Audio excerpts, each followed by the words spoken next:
the way Sorry, you cut out for a sentence there. I cut off. Yeah, just for the last sentence. You said he acted like he knew. He acted like he knew me, even though I don't recall him using my direct name. It was more just what I was attempting to do, and that he could help me become better. And he ended up giving me the sword I showed this morning at the table. It came from him. He took my weapon, traded with me, and said I was on the right path. But he never, at least in the beginning, never directly was like, you need to go after these cults and do this and this. It was much more subtle. Frustratingly so sometimes. Well, I guess I was looking for direction. I didn't really have anything else to do. I didn't know what to do. My whole life I lived in that village, going on my adventures, but it was always just to come home and show off. See who I met this time.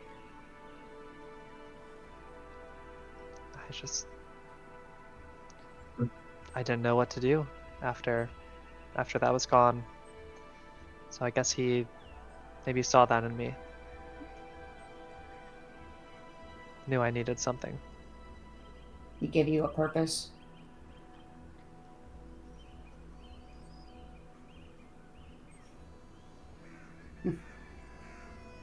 Maybe I had a purpose and just didn't know how to approach it.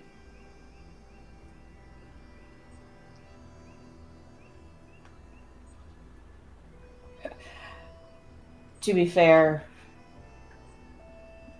I've never really been good at this whole cleric thing.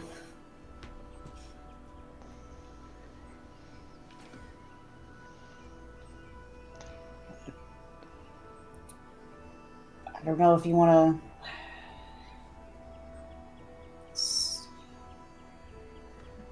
do some sort of. I could do a prayer of goodbye. I have some incense with me I can use. If there's anything specific you would like to do.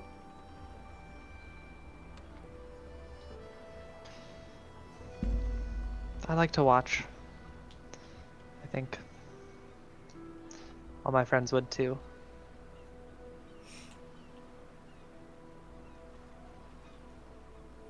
I will see what I can do then, and I'll start pulling out some of the incense sticks.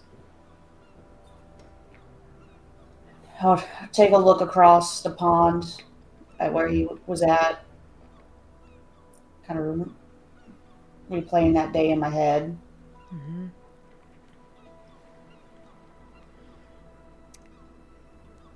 I will take out dissonance and stab it into the ground, and then I'll put the incense around it.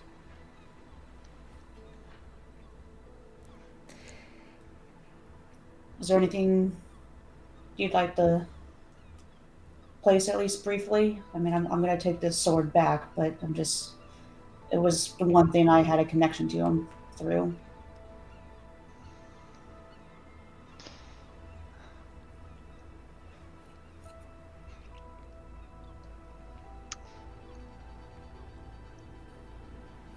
And you watch as just all the spirits around her just start to they glow back into visibility again, and they just kind of slowly drift over.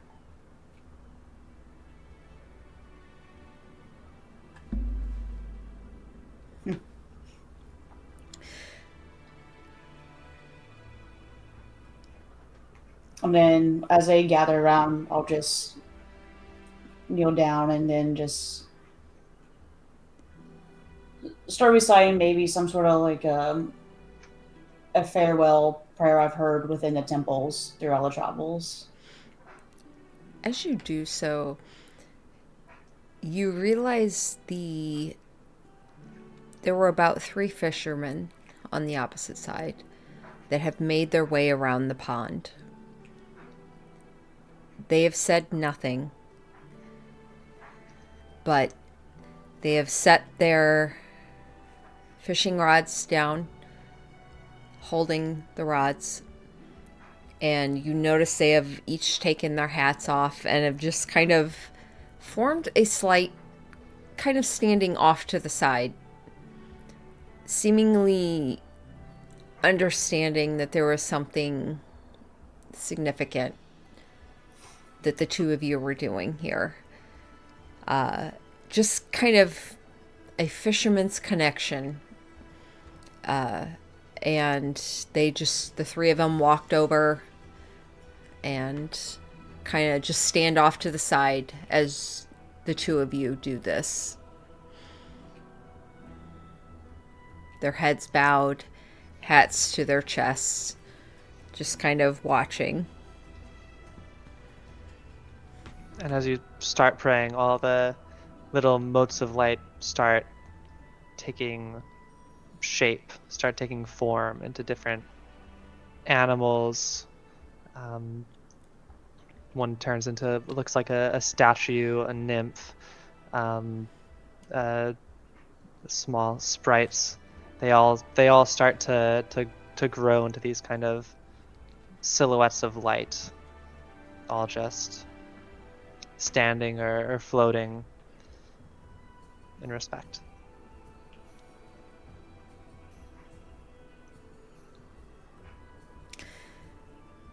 Does Rowan say anything in this moment?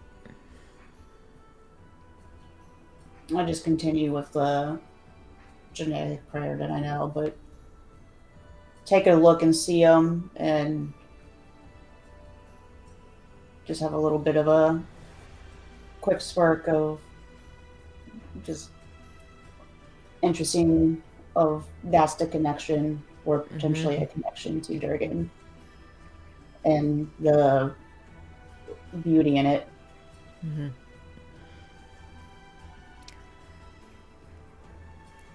As the 2 of you kind of start to finish up, Rowan, you start to stand and you kind of glance back and you see the fishermen kind of shaking their hats out, shaking their reels out. And they kind of each one by one give you a nod, kind of a tip of the hat before they put them back on and start to make their way back around.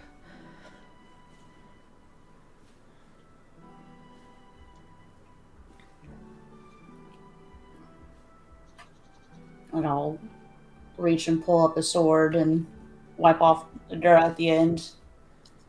I'll hold it for a sec, kind of looking down at it, remembering that first time that I held it after he gave it to me.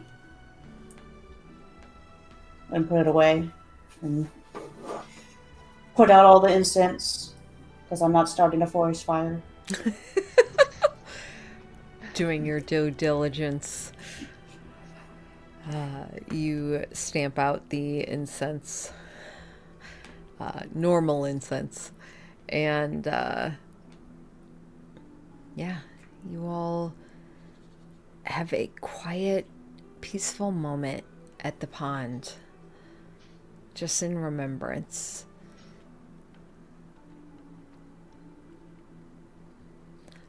On the other side of the city, though, is a very not peaceful moment, as unending chaos floods your mind, Nina. You cannot hear, you cannot see. It is terrifying to the point that Your heart feels like it is about to burst from your chest, and all of your muscles have locked up. You cannot breathe. You are breathing, but it feels like you can't. Yeah. Everything feels paralyzed and locked, like you are never going to escape this. And I think for like visual reference, like she was sitting kind of like cross-legged like this, and I think her hands suddenly go like crazy like claw grips, and like you said, her head's thrown back, her eyes are rolled into the back of her head, but her mouth is like open in this like silent scream. Mm-hmm. So she looks visibly in pain. So, is there anyone close by? There is a couple just people that are inside, seemingly, praying, giving respects. There is a priest off to the side, a male priest.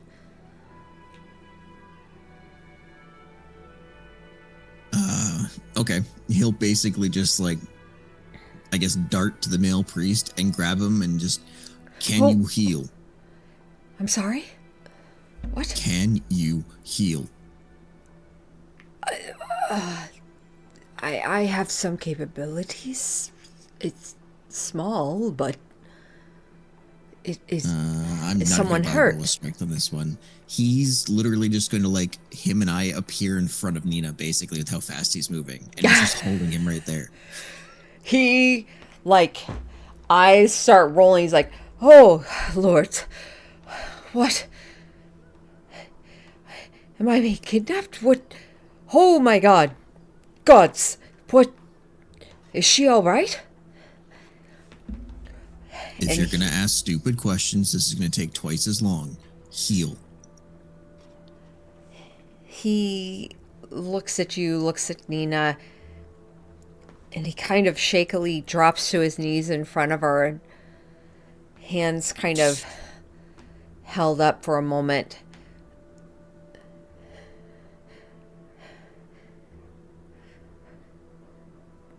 What happened? Do you know? Mentally tried to connect to a dark force. Here we are. He kind of glances back at the statue. Which one?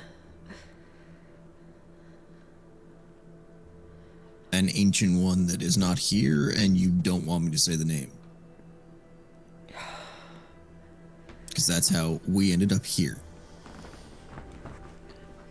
Reckless children, he kind of mumbles under his breath. Don't you scold me now. Do your job. Roll an intimidation check. Okay. That's a 23. Okay. You say that with the growl undertone, and you watch as his eyes kind of go pinpoint for a second before they enlarge again, and he leans back a bit.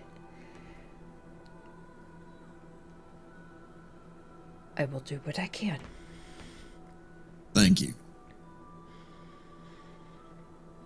And he puts a hand in front of your face, Nina. And he grasps his own kind of amulet to Tempest. And he just closes his eyes and starts to pray.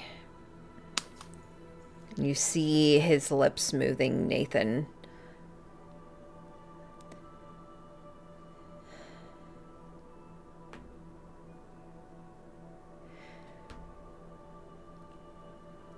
I can't reach her.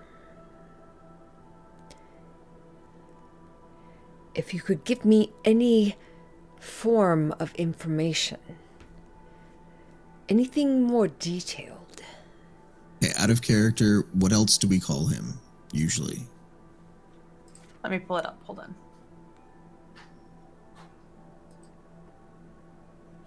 on. Elderai, the Chained One, Sagathgagot are the other three. Okay. Yeah, I'll go with the chained one for this one because I think it's one Nathan would actually remember. Okay. One of And the I other think that's names been for safe so far. We can say that one and not have anything happen. right. So far, there are a couple of names that I know are not good, but the chained one was also something else they were known as. That Above means- table, also the creator of the Abyss.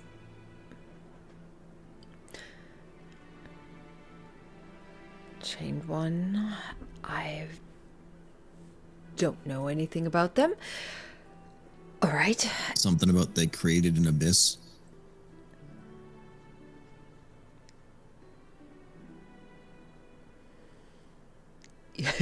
You watch as he goes a little pale. And by a little, I mean a lot. And he kind of sits back for a moment. And brings his hands together.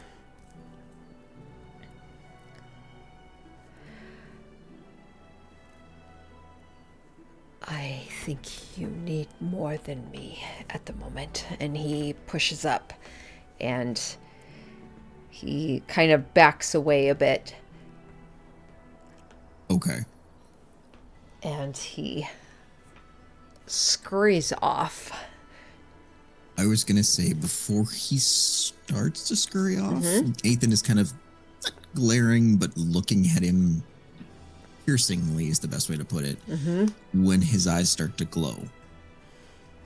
Because his rage is starting to seep out at this point. And if you will allow it, I would like to use my lay on hands again. Just as I'm so angry and push and just reach out, grab Nina, and use it to cure her of one disease or whatever thing is going on to paralyze her, essentially. How often can you use that? Once. And I've done it already. Hence why Roll I'm me asking. a d20. But this is the one time I'm saying I want to push past my limits, which I know we talked about him being able to do for a cost. Yep. That's a 19. Okay. You are able to push past your limits. You feel the healing suddenly course through you. And you feel the connection doesn't end. You feel it continue to draw. And you feel beyond what you have starting to pull. You have already given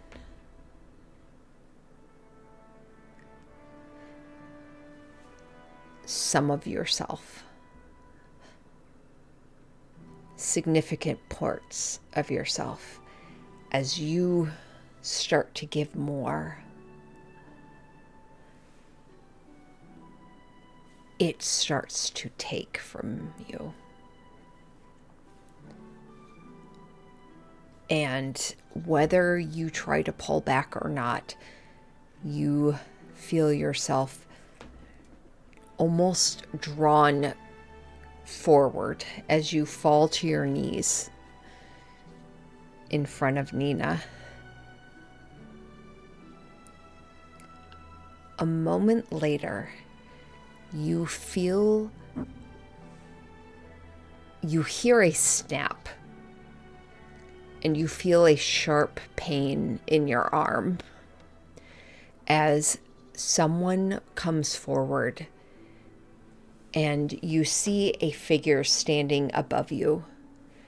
Dark cloaks, smoke rising from them. And you smell almost like a sulfuric burning. And you kind of grasp your arm for a moment and gasp. You are struggling to breathe. And the figure walks back out the door. But not before you hear, "You're a fucking idiot, Lonergan."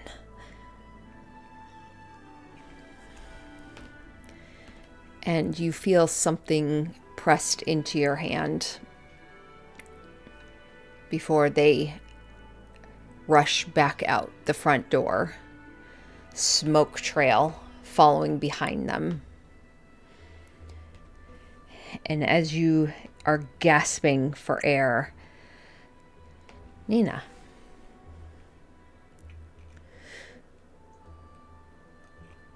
the Yes.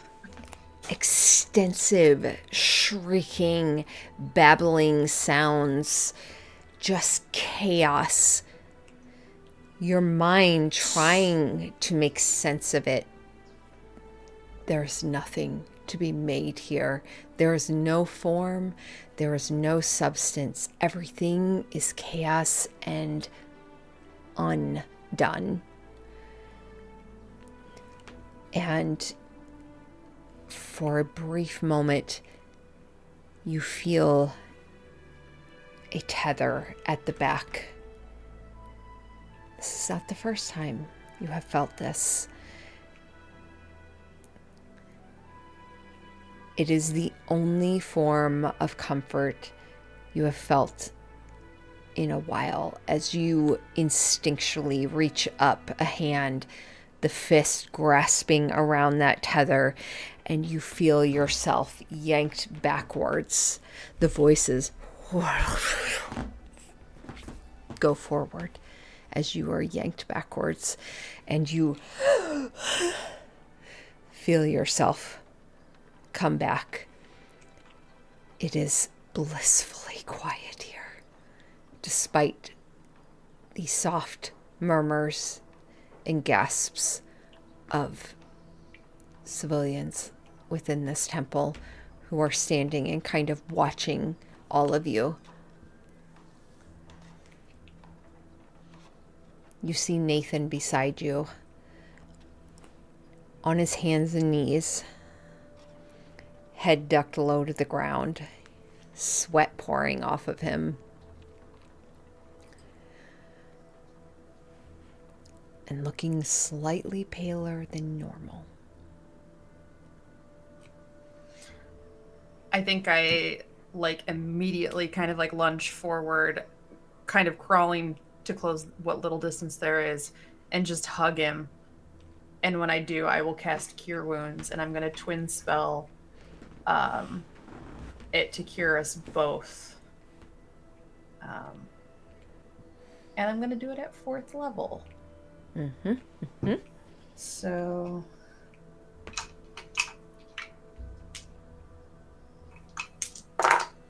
Oh, those are shit rolls. No.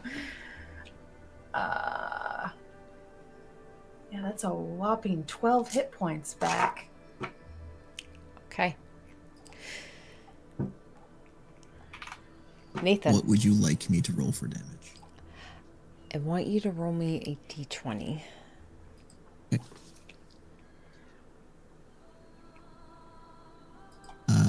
2. Okay. Your maximum hit point damage is reduced by 12.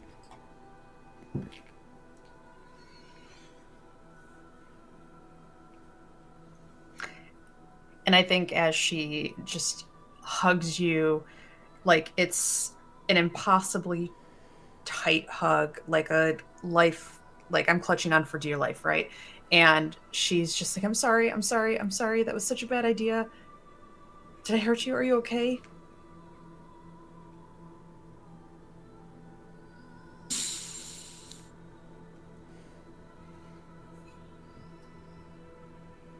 It's all right. I'll live. What happened? You went somewhere. The Void Harrow.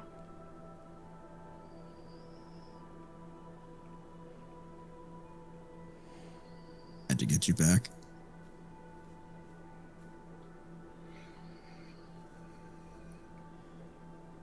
At what cost?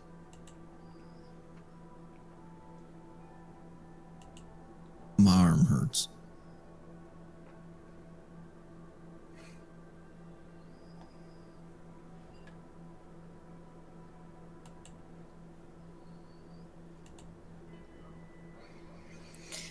Well, it was for nothing, because there's no point. It's just pure chaos.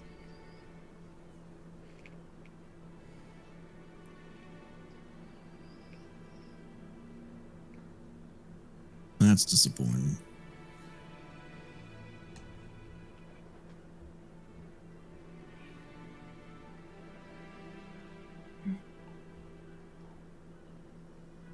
I kind of just like reach up and like brush your hair aside. I'm like double checking you to make sure you're not in any real physical damage, pain. You see his arm has a slight deformity to it. You have cast cure wounds.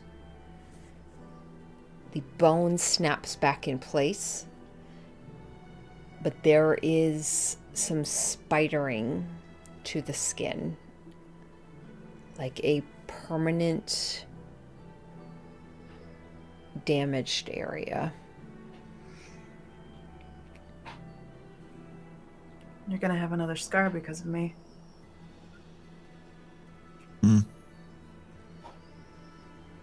They tell the story. It's fine. I have a lot less because of you too. Should you stop being so damn cheerful? I can't help it. You're here. Only thanks to you. And she kind of just like collapses slightly, just back on her heels, right? Sitting down. I'm so tired. That was so hard. Why don't you go take a seat and get some rest? And then we'll head back. Well, I guess shopping, food, and then we'll head back. Okay. Okay. All right. We'll call it date night.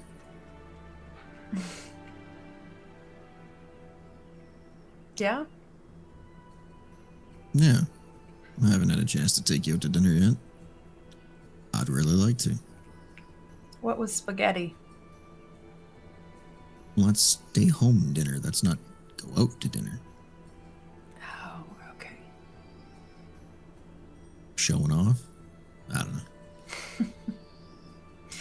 Okay. And she kind of like pushes herself up to stand on the bench, or to sit on the bench. Got any water? Yeah. And he'll pull out his water skin and just give it to you. And I think she just downs all of it. Like just hasn't had a drink in 3 hours. Is parched from her mouth being open in a silent scream. The civilians off to the side, the small groupings, a couple of them kind of turn back to what they were doing. Several of them are still watching, and they kind of look towards the entrance, look to you, look to the trail of smoke, and they make their way out. Wait, trail of smoke? Mm-hmm. Did I miss that? from the individual that left. That, The priest? nope, the person that assisted Nathan. Not a priest. Is the hilt of the dagger still on the ground? It is. Okay. I bundle that back up. I don't know about him, so Honestly, Nathan's probably not paying attention to it. yeah. At least at this point. Yeah, you down the water. He just tells you, yeah, go ahead, hang on to that. I'm gonna take a minute. All right. Mm-hmm. All right. And he's gonna go. I guess there probably isn't any statues in here for deities of Yggdrasil. I would imagine. Deities of what? Eastgard. Oh,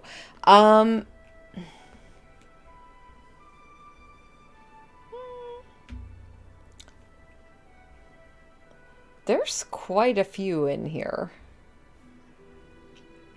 Quite a few of the main ones.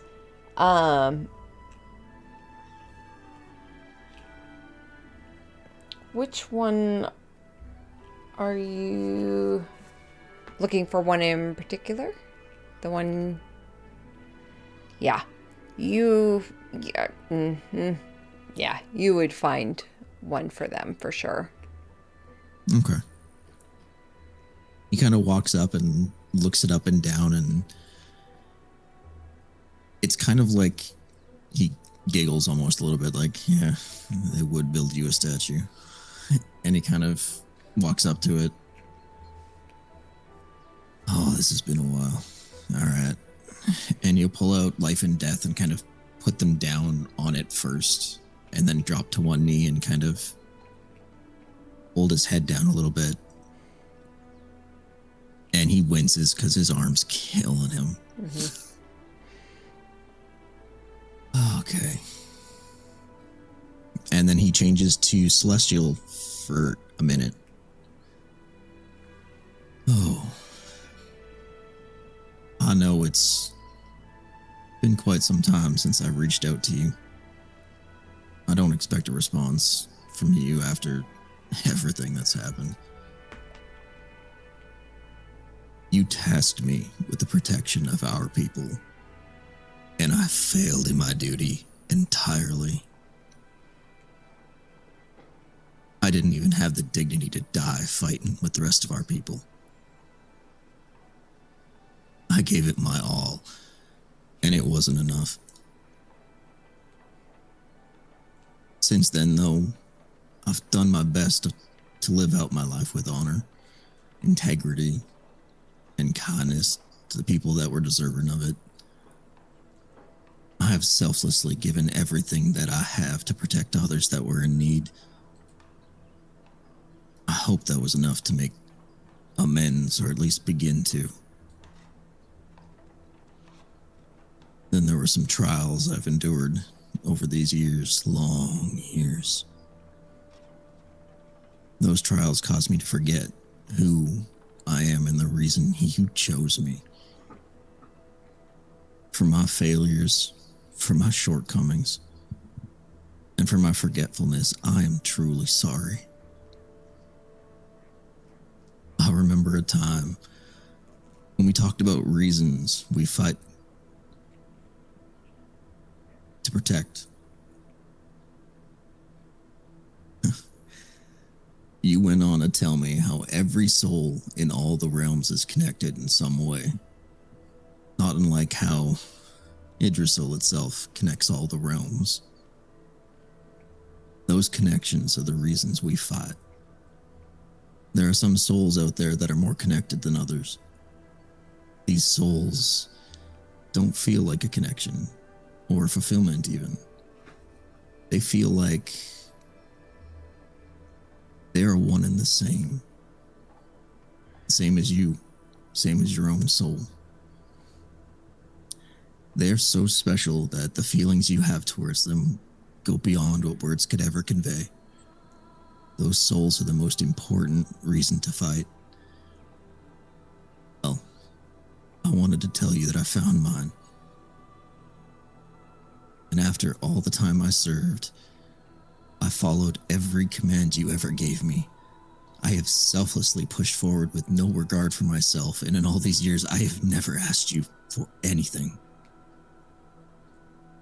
However, I now have a group of souls that I connect with, a family I want to protect. I have a soul that feels like my own, and they're the most precious thing to me in all of existence. So I ask for only one thing. Please, All-Father, give me the strength to protect those that I care for. Please allow me the chance to be the man you thought worthy of your protection, so that one day I may walk the halls of paradise with you again. And he just bows his head.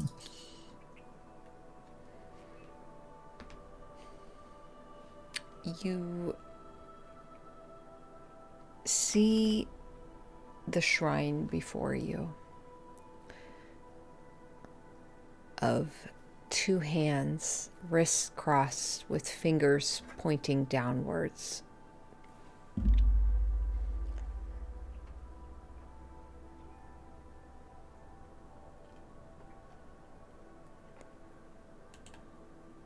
And you hear a calling of crows.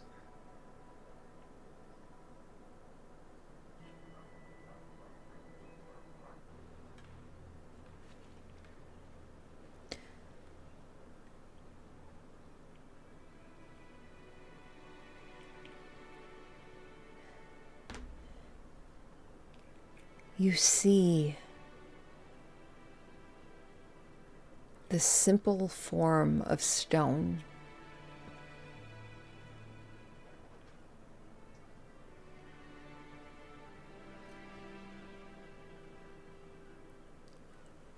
And it shifts ever so slightly.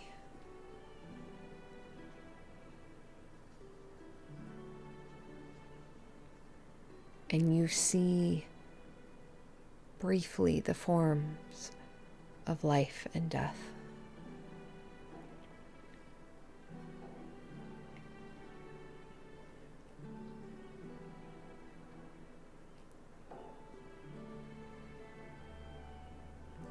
And you hear a rumbling in the sky above you.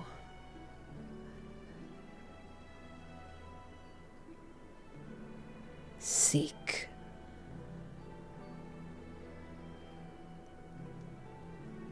Knowledge.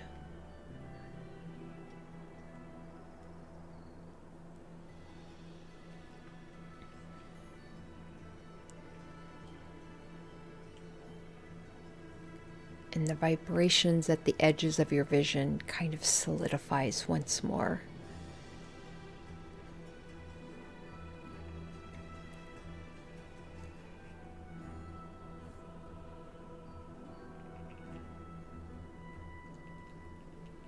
And that's, you disconnect.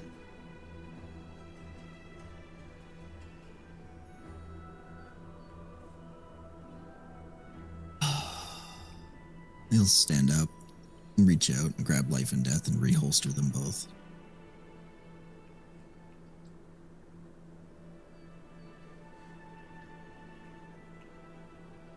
I will do my best. And he kind of nods to the statue. Thank you, Wolfram. And he'll go back towards Nina and check on her.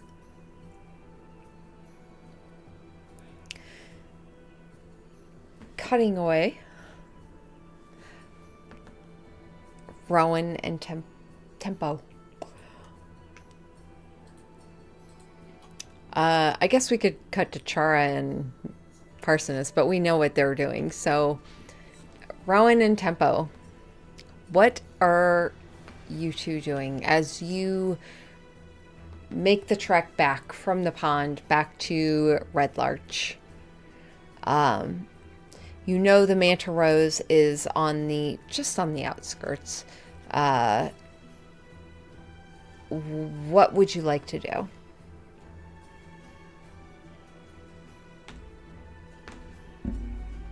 You can talk to Phil about what you want to do.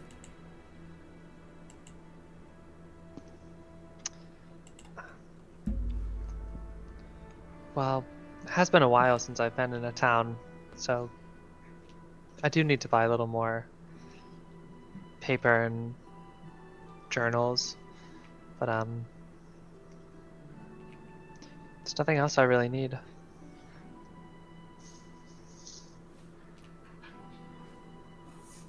Do you mind if I head back to the Manta Rose?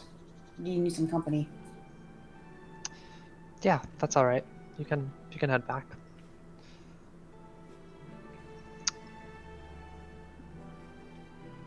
About what you said before. Trust is a thing to be earned. And I can only do my best. But I hope you can see that, and that there's not really that much else more out there for me.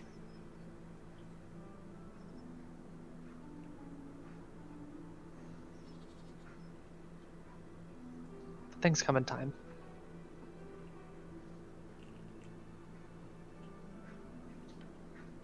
I understand. Better than many. Thank you for what you did for Durgan. Thank you for being there. Your friends? It was beautiful. They are what keeps me company.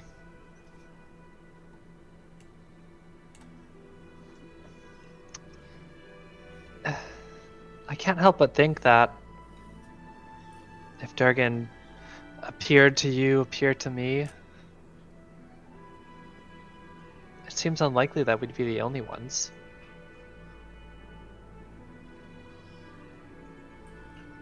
Sure, there's many others. You're not wrong.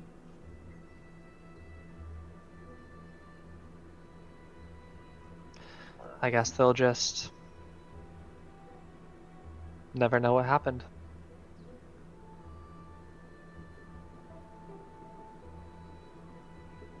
Is there something you want to try and do about it?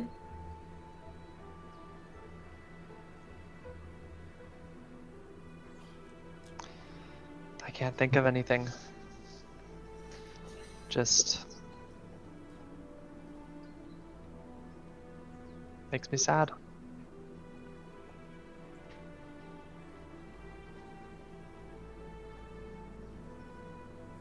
Well, he gave us something to do. A purpose, I guess.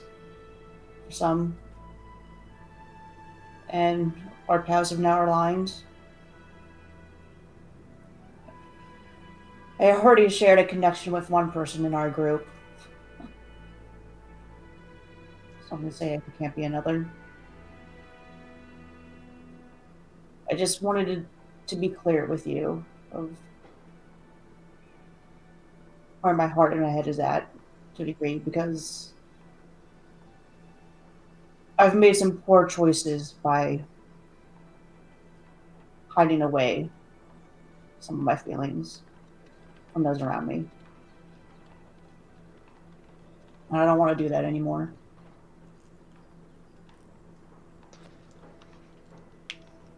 Takes a lot of strength to look at yourself and do things contrary to what feels natural. So thank you. It was more that it was smacked into me.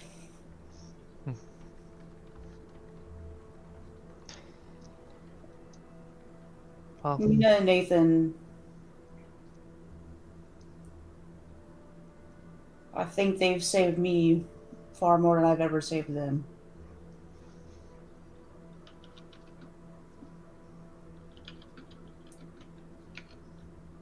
I'd probably be pretty lost without them.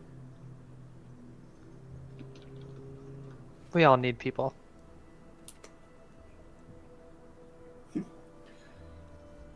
And they had to drill that into me. Need people. Some people need that. People for that too.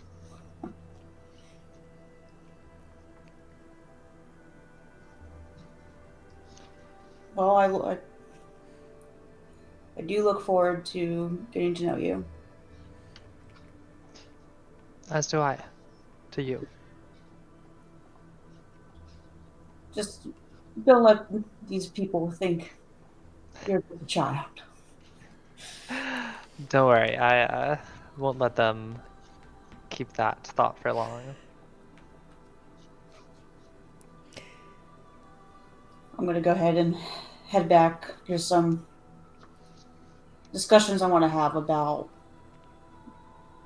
how training's going and things that we've dealt with in other locations.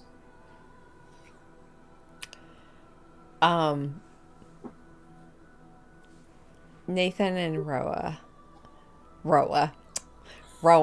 sorry. Roll me a d20.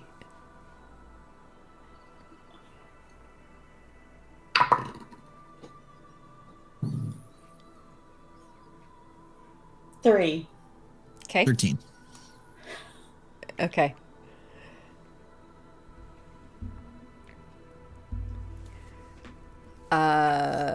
Yeah. So you all, Rowan and Tempo, separate. Rowan heads back to the Manta Rose. Tempo, where were you headed? I just want to stock up on ordinary paper. Items. Sorry. Okay. Yep. Not a problem. Do you need pricings for those, or are you okay to just kind of deduct as needed? I can just kind of deduct. I don't need anything special Beautiful. or that would be in short supply or anything. Beautiful. Okay. You absolutely can find what you need. Those items can be found at Valivos Sundries. And you are able to pick those up. One thing of note, just because, Valivos is run by a very old... I actually forgot. I don't remember if he's a gnome We or always halfling. forget. Hold on. We always forget this. I have it written down. I swear. I do not have it written down. I have it written I think he's a down. gnome. I think he is a gnome. Bah.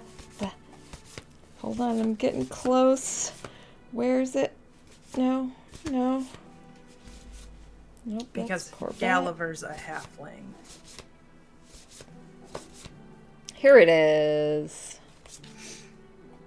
He's a gnome.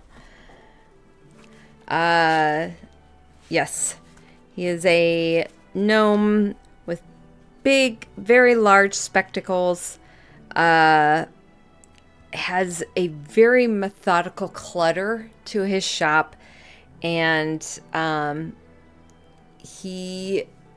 you'll notice there are children running about here and there, seemingly under his employ. And they will gather items as needed, and they are able to procure you what you need. Let's see. So, jumping back to Nathan and Nina. As you both kind of begin to recover, what would you like to do? What's your next steps? I wanted to go to Valivos as well. I needed to see if he had arcane ink. I have the paper I need to recreate the two-way message paper, but I need the arcane ink, and I cannot remember if I've already asked him for it or not. Mhm. We don't have to play it out. If it's something he wouldn't have, I would ask him to order it from Waterdeep. Okay. Or we have to go to Waterdeep and get it. Yeah. Okay. As the two of you head to Bellavos, you get to where you're headed towards the entrance, and Nathan, you notice a figure off to the side, back kind of off to the side near a patch of trees, standing beneath it. Long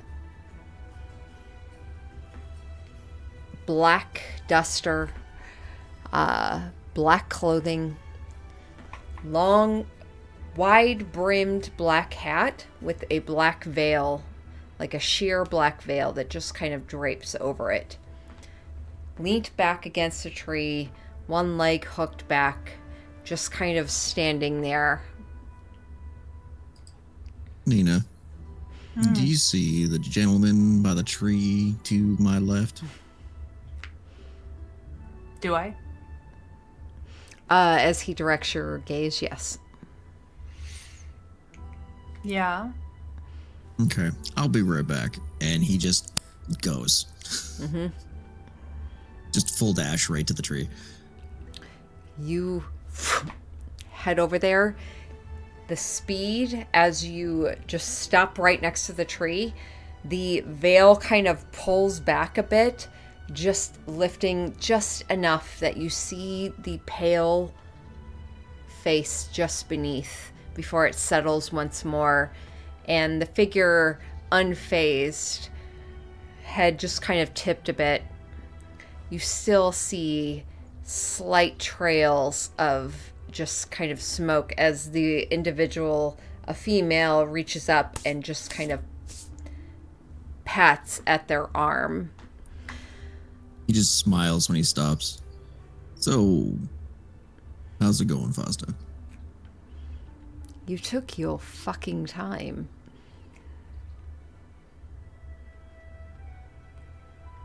I mean, I'm not fast at everything. You called me to a goddamn Westbridge. And I had to follow your Yeah. trail here. Fair. What is it you want? Or would you like to, and she kind of gestures towards the temple, would you like to give away the rest of your life? I mean, if I had to, I would. God damn it, Lorniger. This is why we didn't do well together. Why? Because you don't value life near as much as I do. Well, that's not entirely true. I was just valuing someone else's life. You can't help the living if you're fucking dead. He kind of leans in a little bit. Are you sure about that? She kind of reaches up and flicks you. Hell, come on. You know what I mean. Everyone knows what you mean. Well, that's not true. You kept it from everybody else. She kind of readjusts the veil a bit. What did you need from me? There are so many goddamn questions that I have in my head now since I sent you that message that, Jesus. Oh, that's going to be a long story. Well, I certainly have the time. I don't know if you do. There are quite a few people in Westbridge that seemingly need you. Yeah, that happens. But, nonetheless, were you able to convince anybody to join you on your trip? I didn't quite know what you needed. You mentioned you wanted warriors or protection for this Pretty much. Yeah. town? Right. You understand what I offer as protection, yes? What I require of those I protect. And are they all right with that? I could convince them to be. Yeah, easily enough. On top of that, I actually know a couple people that might be able to make you synthetic food. Really?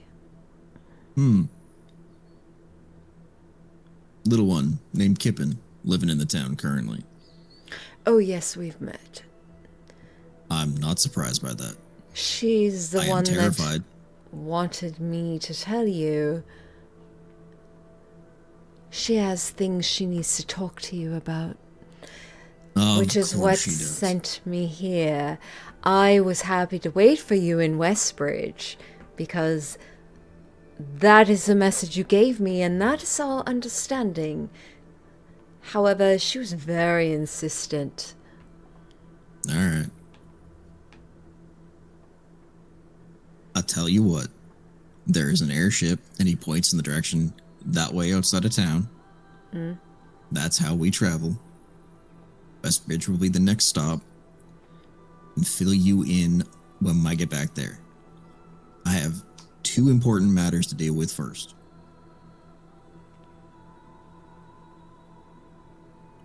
All Gotta go right. look for ink, and I have a dinner date.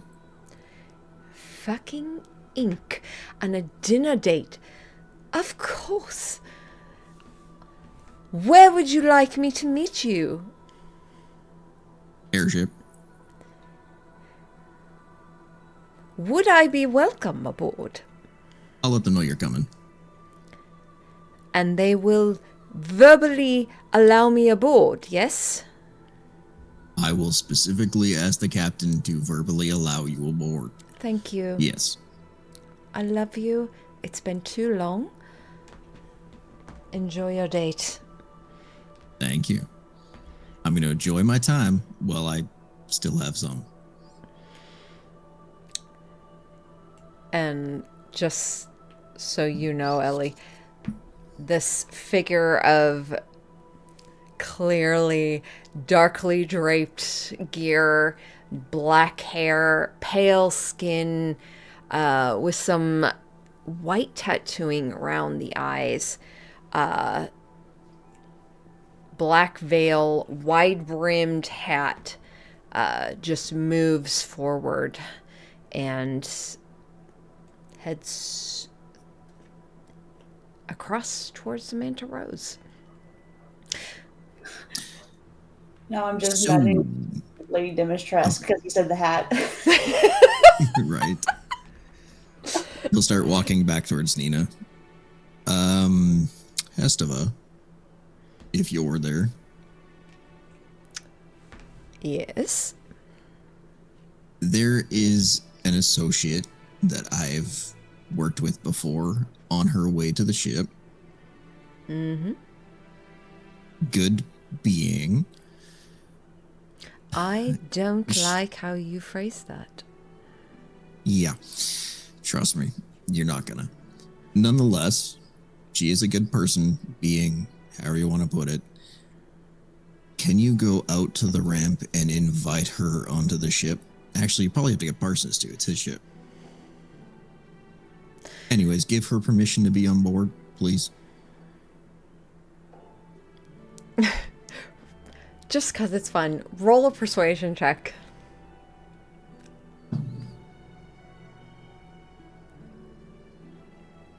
That's a 15 total. Okay. If I can break the captain away from his pandering, I will do so. Please don't let anybody panic. She's not gonna, like, eat the crew or anything. Is there a reason you're not going to be here to welcome her? Even if I was, it's not my ship. I don't think I could. I have equal ownership with Captain Parsoness. Oh, well, then I'm happy to let you do it. We're going to have words, you and I. I feel like you and her will have a good conversation, honestly. Like, legitimately, I feel like you guys will totally talk about some stuff that common ground, for sure. I enjoy our time together, Mr. Lonergan. Yeah. I'm in trouble. I'm getting... Okay. Then you just... Let's go.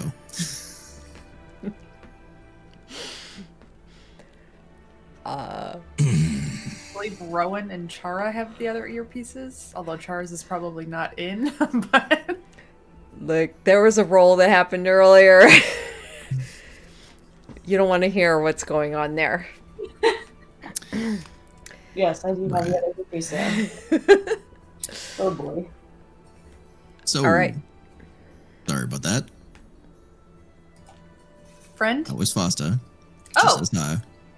No, she doesn't. No, she doesn't. She back in town for a reason? I originally sent a message for her to meet me in Westbridge with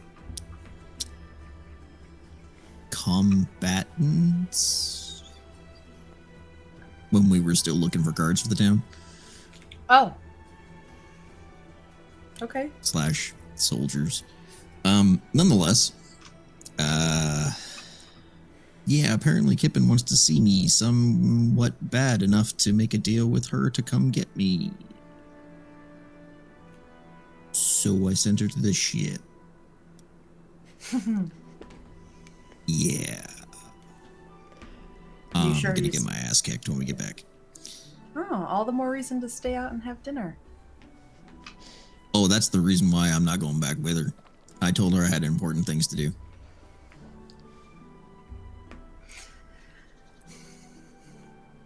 Okay. So, shopping? Let's just see if Valivo has ink. Fair enough. Just see if he has thread too while I'm there. Oh, this is true. You need magical thread, right? Hmm. Yeah. Well, if not, we might have to make a quick swing over to Waterdeep, maybe via teleportation circle or something. Mm-hmm. Make it quick, but yeah. Sounds like a plan. And he'll kind of hold out his arm. So, She takes it. All right, ink, and then dinner, even though it's like lunchtime because I'm famished. I mean, at this point, you spent almost 3 hours doing what you did, Nina. So we are getting into the late It's like afternoon. four or five. Yeah, Yeah. Yep. yeah. As you come into Valivos, you 100% see a small gnome woman, familiar one, standing Hey. before the counter. Tempo. and her friends. Hello. Hi. Oh, here's your, and I give you back your talisman. Oh, thanks. I felt that it didn't go so well. No. It took a while to actually even get past the nothingness. But when I got past the nothingness, it was just unbridled chaos. And I kind of look over at Nathan, who probably we both look a little rough, worse for wear. He pulled me back from the brink, but not without He's nearly like throwing himself distractedly over it. looking around in this air around you, just like, Nina, real quick. Yeah. Roll me a... Ooh. That's not my.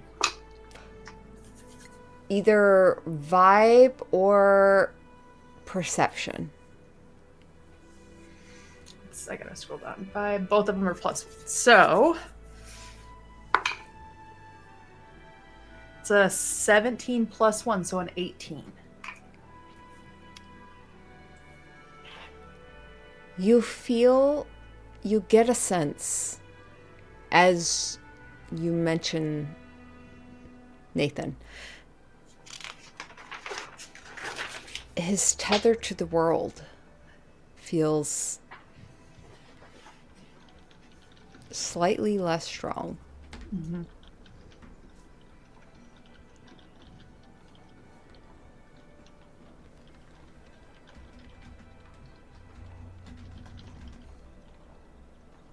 That is all. Mm-hmm.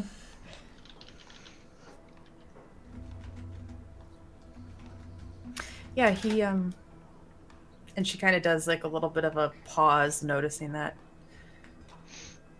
he pulled me back from the brink, but not without throwing a little bit of himself over, I think. But it was helpful. Your friend.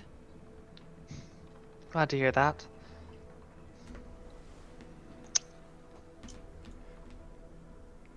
You'll have to tell Like- me some time about how you got it. Yeah, well, it's really a process, really. Yeah, One at a I'm- time. Sounds good. Did you and Rowan go to the pond? We did. We did. Gave Durgan a bit of a send-off. Best we could. I'm glad we did, but sorry I wasn't there. I feel like I could have helped you more if I was. I'm sure that's true, but you know, thinking about it and in hindsight, it's probably not worth it. If anything, I have shored up the belief that we cannot allow this being to be released, because what they're bringing, it's awful. Yeah, didn't need any more convincing on my part. But hey, I'm just gonna grab some arcane ink. I need to head over to see Anton about creating a magical item. We have a contact in Waterdeep that I used to be able to talk with, and then I fucked it all up. I drew the being's dark symbol on it, and it corroded it away. It's a whole thing, which is another thing. Don't draw symbols you don't know the meaning of. So, Noted.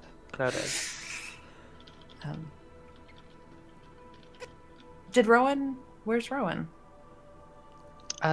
She went back to the airship. Oh, I just stopped by here. Needed to just pick up some more paper. I hold up the reams of paper I'm buying. Oh, nice.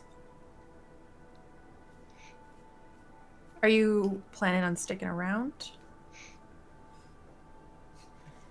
With you all? Yeah. Yeah, if you'll have me. I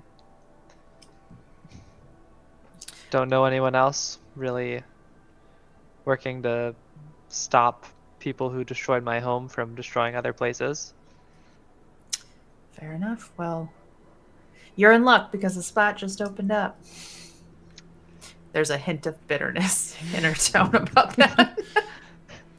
Valivo reaches up and just drops like a whole plat of papers and a wooden bin of, you hear just glass tinkling as he shoves the papers towards you, Tempo, and shoves the little case towards you, Nina.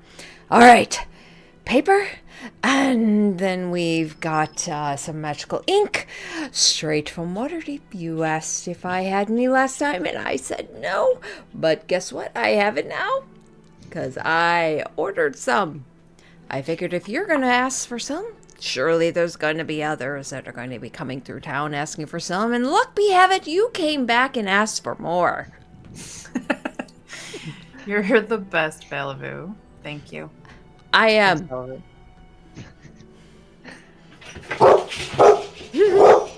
Lots of kids running around here still. Well, of course. The best kind of workers. Hardest ones. Are there child labor laws around here?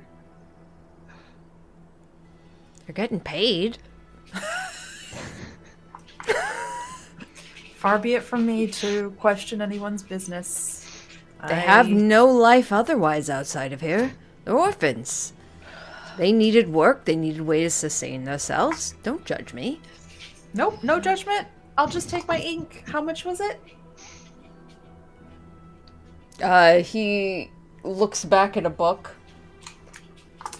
The normal amount. I won't find it. I don't know either. I can just, I'll figure it out.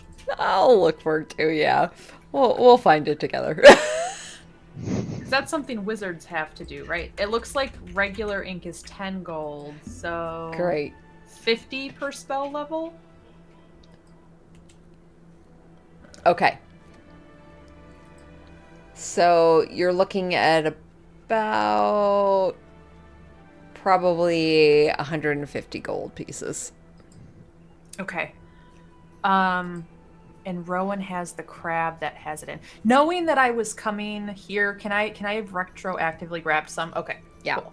I'm gonna take that price out Yep. of our crab. You said 150? Yep. Okay.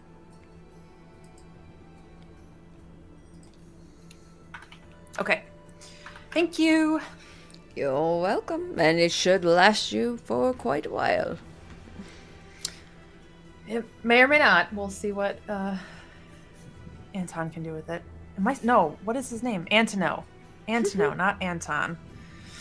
Oh, of the Communications Guild. Yes, I know of him. Mm-hmm. So glad he's set up shop here. He's Dapper gentleman. incredibly so. Ellie, do you want to come with us over there real quick? I thought you said your name was Tempo. Sorry. Leslie's getting tired. Tempo. Sure, I'm just headed back to the airship otherwise. Yeah.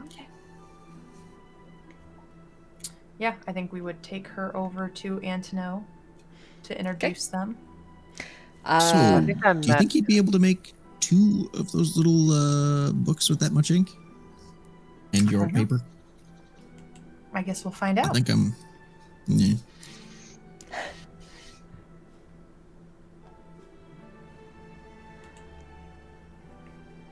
You think you're what?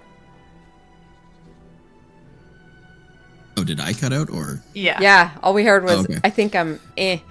I think I want to try to make like a little communication booklet for Pell when we get back too, Oh. Okay. so she can get a hold of us if need be.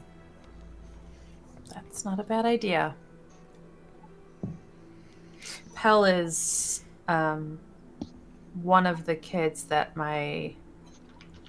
she's kind of an orphan. I mean, she has like extended family. I don't know the whole deal. Anyway, my brother sort of adopted her, and she lives back in the manor in Westbridge. You'll meet her if you're sticking around. She is rambunctious. She has sticky fingers. But she's a sweetheart. So.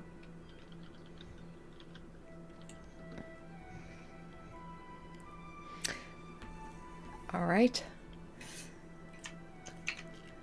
You head towards the Communications Guild, which is literally just kind of a very ramshackle. It's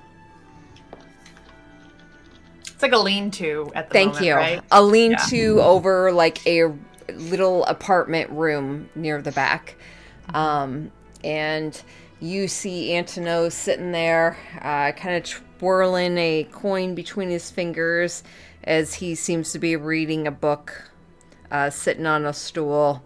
And as the group of you come forward, He snaps the coin, sits forward, snaps the book shut. Antonio, always a pleasure. You all are a sight for sore eyes. Really? I feel like we just saw you a few days ago. Look, I'm just trying to be nice here, you know? No, I'm trying to be appreciated. amenable. Well, This one Oh, no, yeah, that's right. It was just the other night. You're right. Yeah, I had a long night, too. The Fox girl was saying all kinds of incredible stories. There was a lot of drinking to be had. It was a good night. I'm not gonna lie. You know what I mean? yeah, it was great. Yeah. Okay, what can I do for you? Well, I know last time I saw you, well, not last night, but the last time we were in town, you and I talked about creating the two-way messaging paper that I had mentioned I had destroyed. Yeah. And you need this special paper and some arcane ink, and I brought it. I was hoping you might be able to work on that. Right away. Really quick, I don't know if this is possible. If there's enough to make like 2 sets. So 2 pieces that are connected and then another 2 pieces that are connected. But if you don't have enough, that's okay. But if there is, that'd be awesome. He looks at the pile. Nah, this should be fine. I mean, you still have the actual book for the other one, yeah? Yeah, I do. All right. Yeah, no, this will be fine. I can work with this. Great. What's is this just a backup? This one's for someone else. Did Antonio ever meet Pell? Someone else. So there does have to be a connection. You will have to initiate it if you want it to be with someone different. With this one, the connection's still there. It's still connected to the book. I just gotta reconnect it with the ink and everything. But if you want to create a new one, if I give you 2 blank journals, can you make that connection now and I can give 1 journal to somebody else? yeah, you're just gonna have to complete the connection. And Okay. I can show you how to do that. That's not a problem. Yeah, that'd be great. All right then. This is gonna take me a while. You good with that?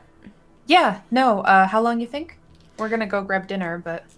Yeah, I mean, it's probably gonna take me like. I probably won't have this ready until 4 hours or so. Oh, yeah, maybe I'll come back tomorrow and grab it. Sounds great. Okay. Thanks. How much do I owe you?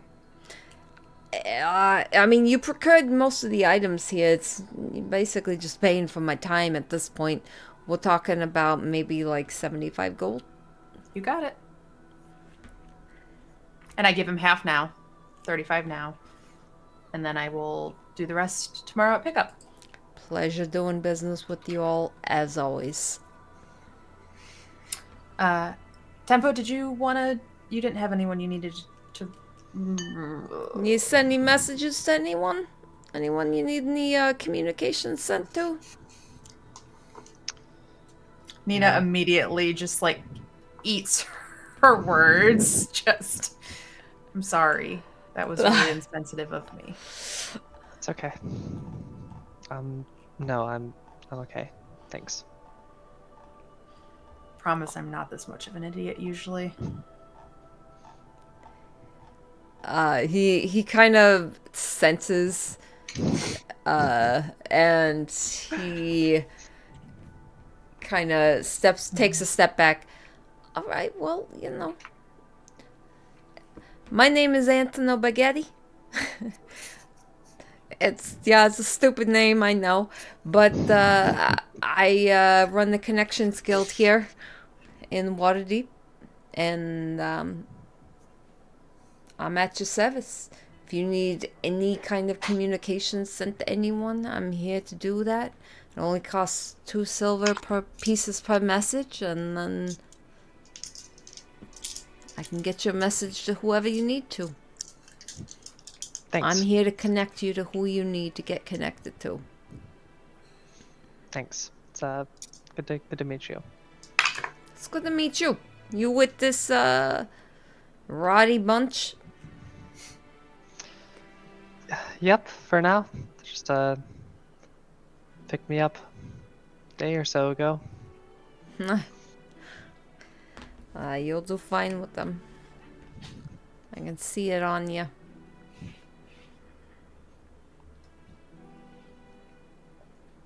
Okay. All right, I'm gonna get working. Bye. Yep. Thanks, there it is. Santino. All right, Head out. Well, you I guys, think go we're ahead. gonna go get dinner. We can. Did you want to head back to the Manta Rose and meet up the rest, or? Sure. Okay. Well, we'll catch up with you guys later. Be safe, Yeah. You as well. all of you. And he like gestures to all of your sprites and stuff. Thank you. Yeah, you see one of them seems to kind of form into a nymph-looking figure, waves at you before coalescing back into a little mote of light. Eventually, they'll realize I can see them anyways. Okay. The group of you split off. Tempo, are you headed back to the Manta Rose, or where are you headed? Yep. Yeah? Okay. Yep. And then the two of you head to the inn for Probably dinner? Kalesa's, right? Swing and Kalesa's, Sword Inn? yep. Okay. The nice one, the non-rowdy one. Yeah. Yeah. All right. Two of you head for And a honestly, nice... Oh, yeah. on above table, I don't really have anything need to play out most Great. of this, so we Yeah. can just work through Yeah. it and keep going. Yep, you guys have a nice dinner.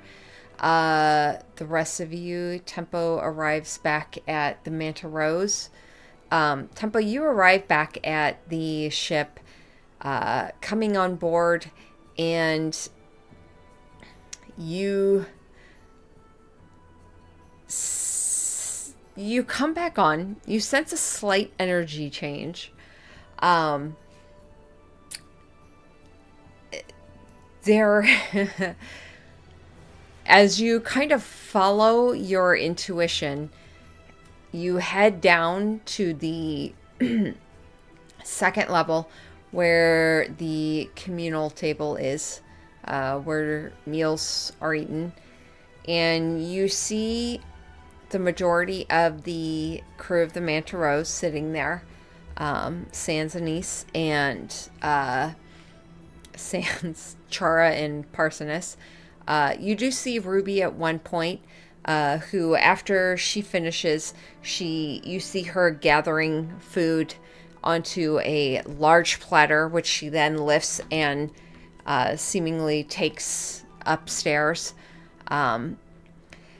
The most awkward is you see a very pale woman with dark clothes, black straight hair, sitting, and she is sitting there sipping at something in a tea glass, and you see across the table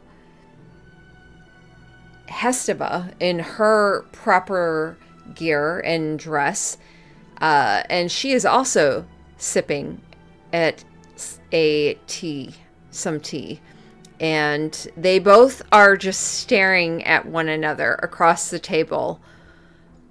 Neither of them seemingly intent towards violence, but they both seem to hold their own at the moment, and there is this definitive buffering of energy of two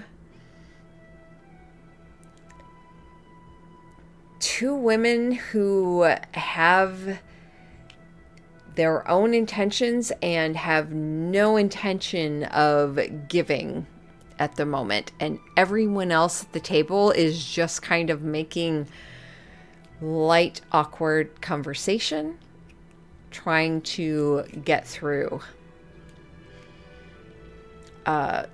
Rowan, would you be at this table? Oh, hell no. I'm like over in a corner watching from afar. I probably, when it started happening and seeing how intense it was getting, I was like, I'm gonna step back and I'm gonna get a glass of wine. And I'm just like in awe of this, like feeling like I would be electrocuted if I stepped in between. Like, it's just shooting across type thing. So you just see me in a corner, kind of wide-eyed, looking between the two, like just waiting for something to happen.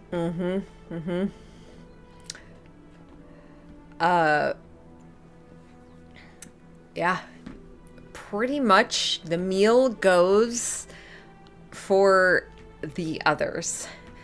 Every now and then you would see one of the women an eyebrow raise, the other one would sit forward a bit, the other one would sip, and the other one would lean back, grasp their own tea, and sip.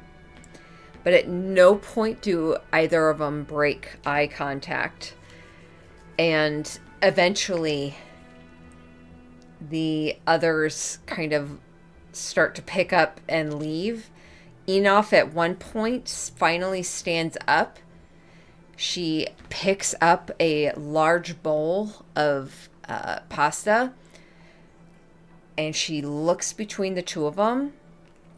She slams the bowl back onto the table and just says, "You know what? I don't think either of you motherfuckers know how much energy has gone into this goddamn meal. You all have ruined it. Y'all can be a bunch of bitches. I don't care where you want to be bitches, but you don't bring this energy to my goddamn table. Do you understand?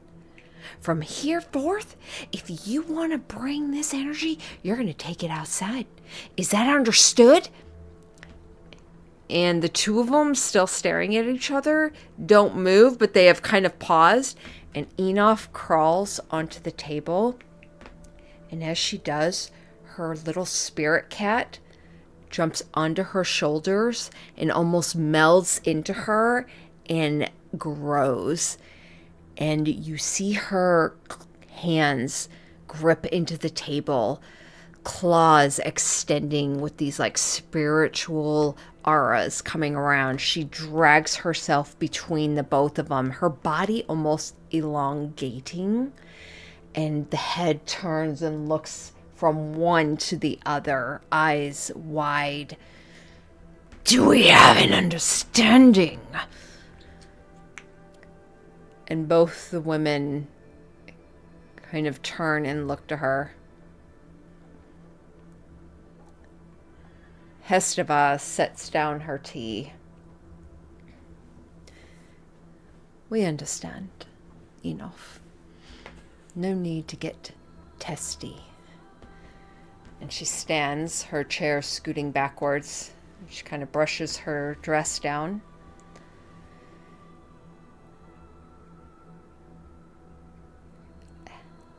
Fasta, eyes kind of watching, looking between the both of them, and her eyes are pale like moonlight almost, just kind of shifting between the two of them. She's still kind of tense, and Hesteva just looks at her.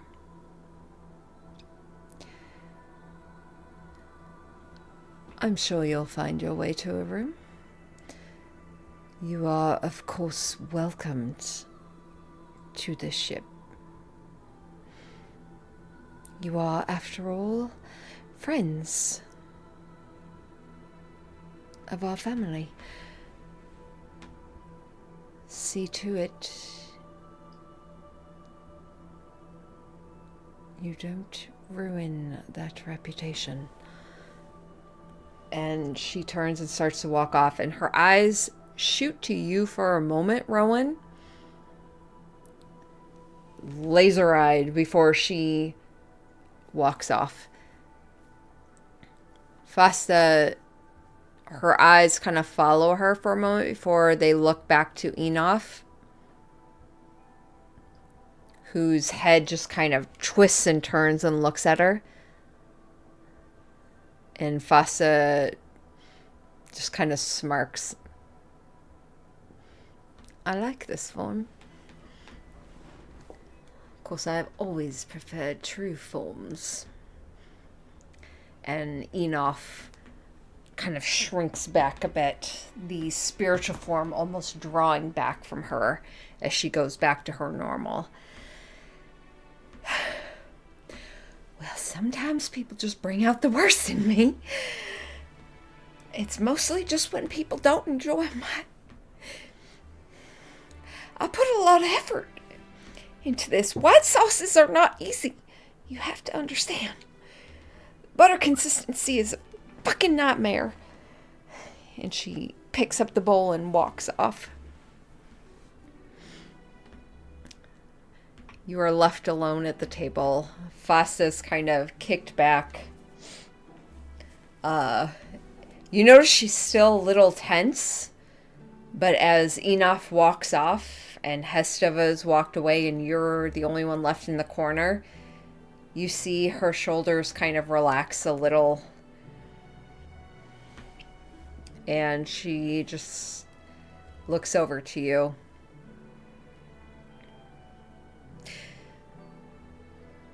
Well, that was unpleasant. My apologies.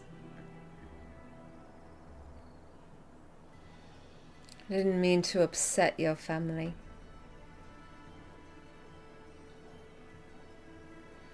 I mean, you kind of did. It's just kind of what I am.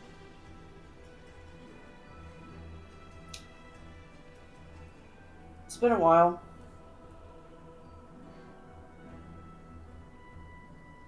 Thank you. I'll walk over and sit down across from her. Mm-hmm. Nathan is so dead. Oh, yes. Between you and I, yes. He owes me.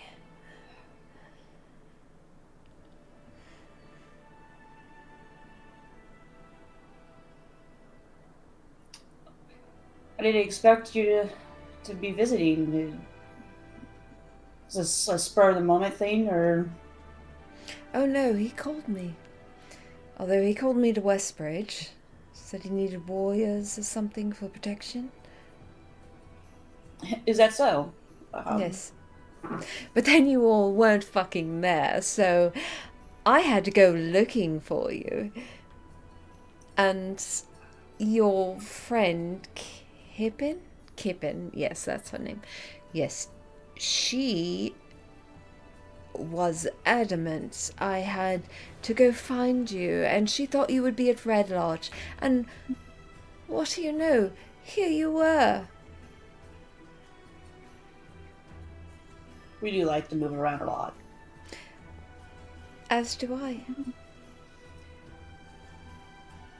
So, if you're here to potentially help with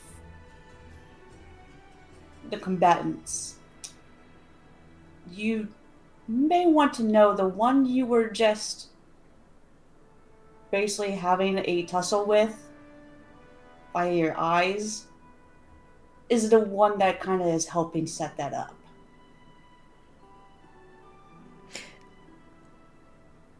By tussle, do you mean all the sexual tension we were passing back and forth? Of course you'd go there. No, the I am the bigger bitch here than you type, what I was seeing. Yes, that. Well, I didn't say I didn't like her. I mean, she has a way about her. Oh, I very much like her way.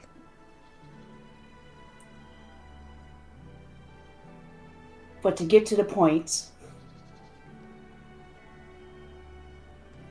she's literally the one helping set up and train the combatants. So you may want to be on her good side.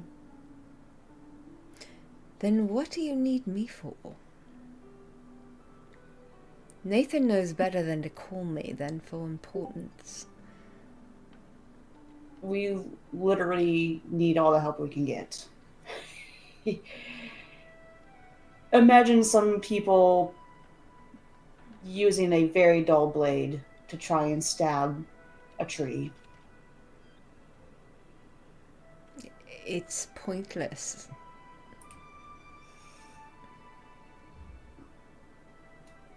I mean, it does technically still have a point. It's just dull, but you're getting what I'm saying. I do.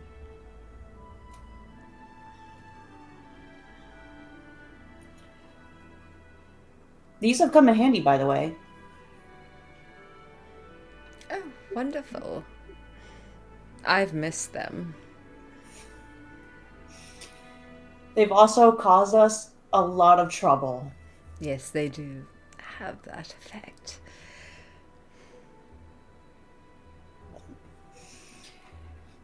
I'm going to go. I actually came here to talk to Hesida about the training, so I wanted to touch base with what was happening. All right. Would you like any tips? I'd like you to share later. Good luck. I do suggest you eat some of the pasta and pretend that you like it. I don't think you want me to eat any of this. Okay. Whatever. I mean, and then I get up and She just kind of gives you a little wave. and then I will get up and Tempo, are you actually technically in the room? No, I think not. Probably, I would have probably left along with most of the other people, feeling the It's too tension, weird. not wanting to make waves at this moment. Okay. So then I'll just get up and fall after, try and find Hesida. Okay.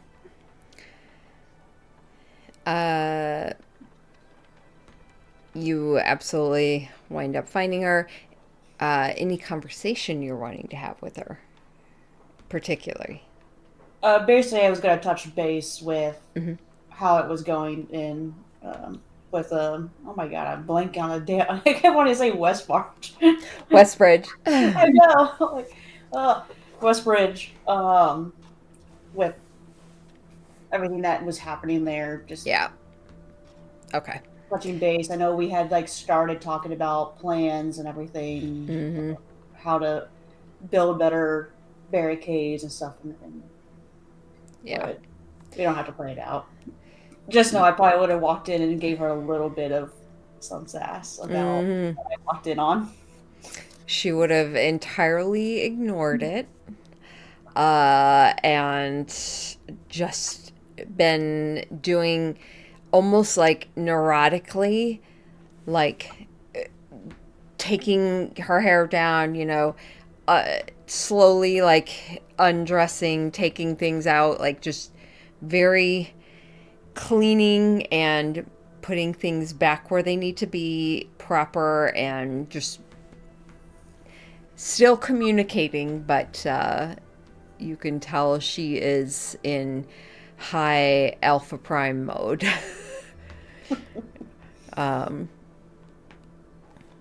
At which point probably Nathan and Nino, you all would eventually return.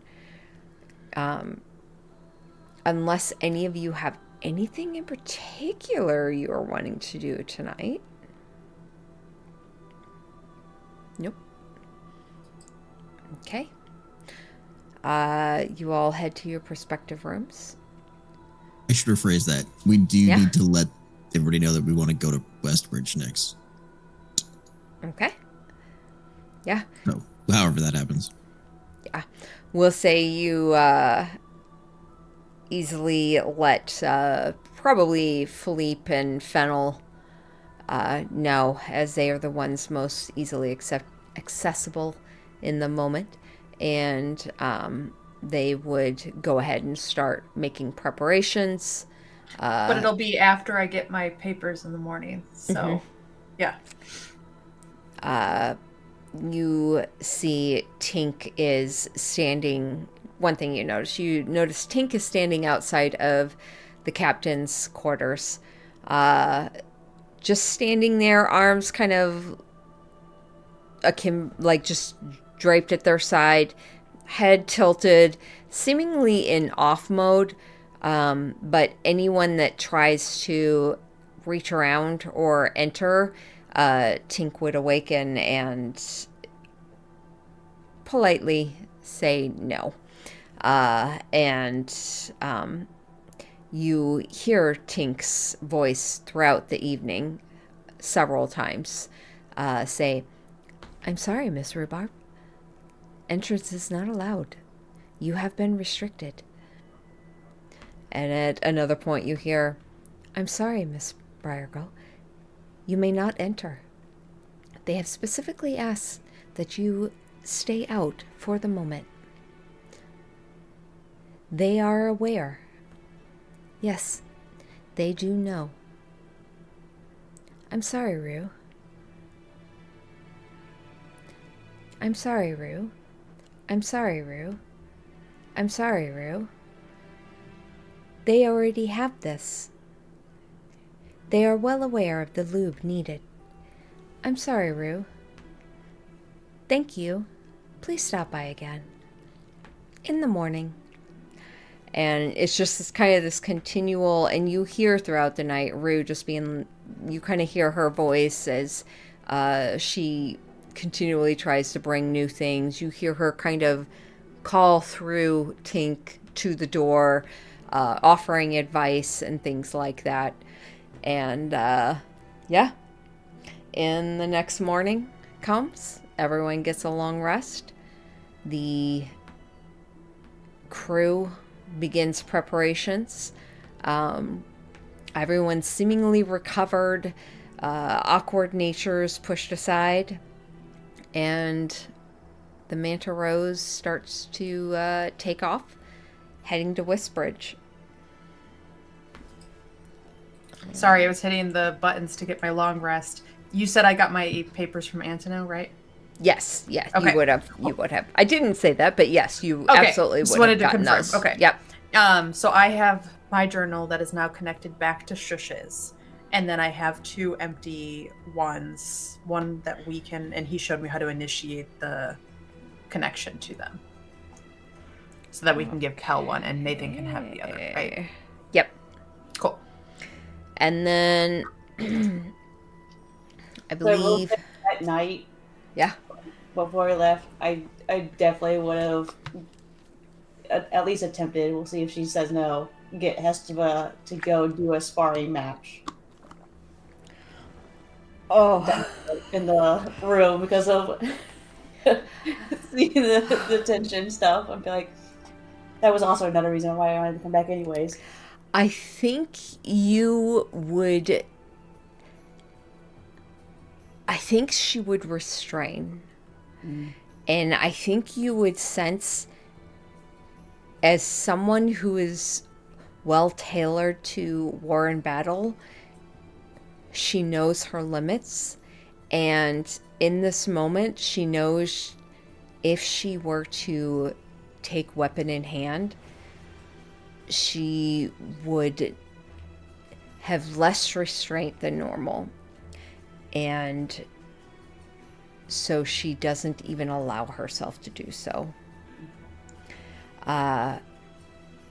So instead, she would just she would request to just be able to spend the time in the room. Makes sense. And she might be a little more forceful than normal, but anyways, you all, the next day, with items acquired, you make your way to Westbridge. It is not even a full day's travel, and you guys will say you arrive by probably mid-afternoon, and like we'll say 3ish.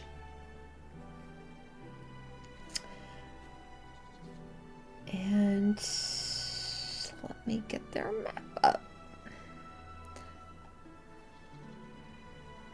I know I have a Westbridge map. Here it is.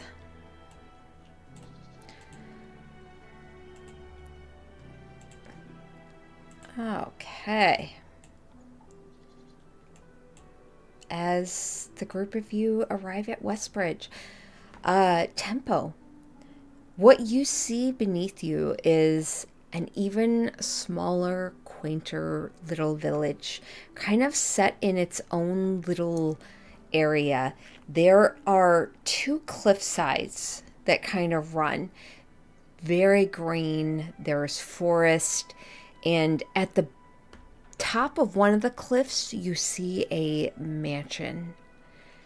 On the opposite cliff, on the opposite side, you see what looks almost like a lift type feature that allows people to go from the cliffside down into this kind of valley area that the long road eventually goes through.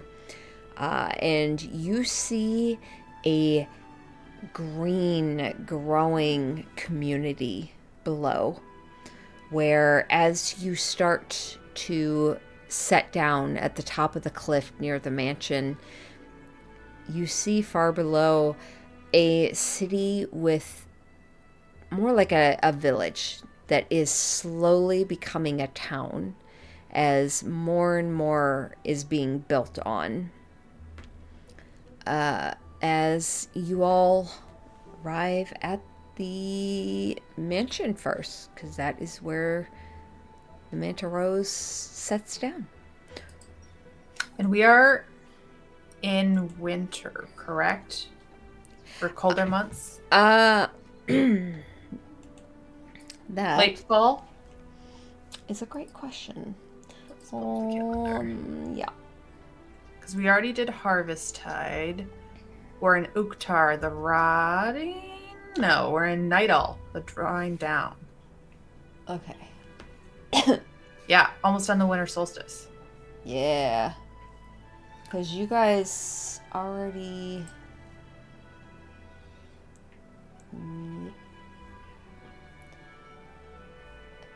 Yeah. So it's essentially kind of like December. Mm-hmm. So it is cold. But keep that in mind when you notice that this town is green and growing. Yeah. There is still That'll come into play when crops. Allie's here. So. Yeah. Okay. As you all arrive at the manor, do you all head inside, or what would you like to do? Continue on to this town? Well, we're here to give Pell a notebook and to drop Faust to back off and talk about the combatants. But I think we mostly just need to reconvene and decide on next steps. So I think Nina kind of, as we're disembarking off of the Manta Rose, would kind of be like, I'm just going to go check in with Gulliver and everything inside. But I think maybe we all grab dinner tonight up at the manor. You guys can spread out. If you want a tour, Tempo, I can show you around. But everyone can do their own thing until dinner. Sound good? Sounds like a plan to me. Okay. Okay. We'll start with Nathan. As you start to head off, Fasta walks beside you, Absolutely. Yep. veil down still. What is it you really wanted me here for? Let's see how to even explain this.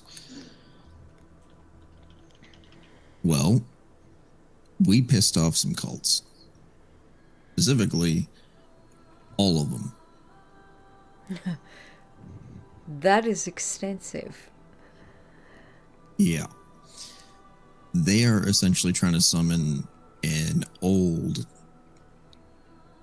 can't even say death god, but basically a god that wants to end existence, if that makes sense to make it simple. Alright, so it's bad. Horrible. This is hometown for us. I needed somebody I could trust to be here when I'm not. And you're one person I trust.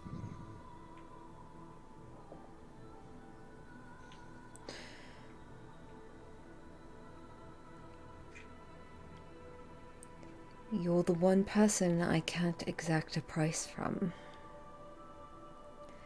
I know. But also,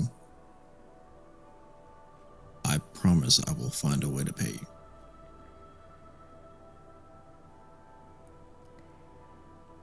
There's plenty of people here.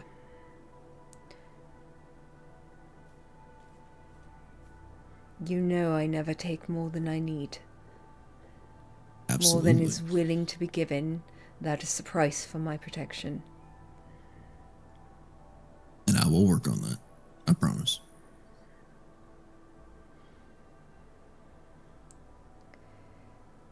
These cults, they have caused chaos in other places that I have given my protection to. I can't guarantee I won't be called away. That is perfectly all right. I owe you, and I will give what I can. And I mean, silver lining, anything does happen here that, let's say, a random cult emissary shows up again, you're fed for a while. This is true. What is going on with this town, by the way? It is winter. Why are there still strawberries growing?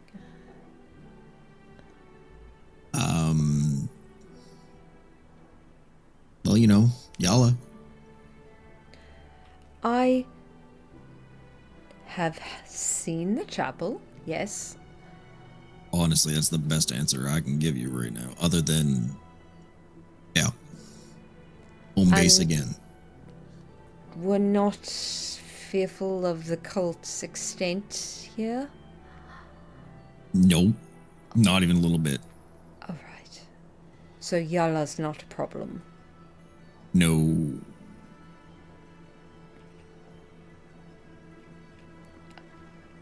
Alright. I mean, I guess that depends on her decision that day.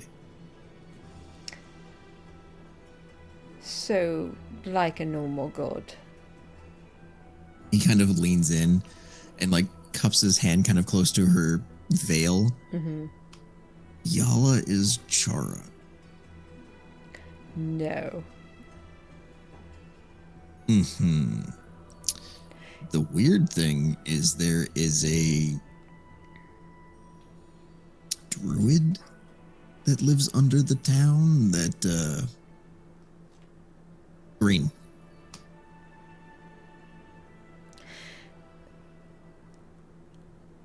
I thought you were fighting cults.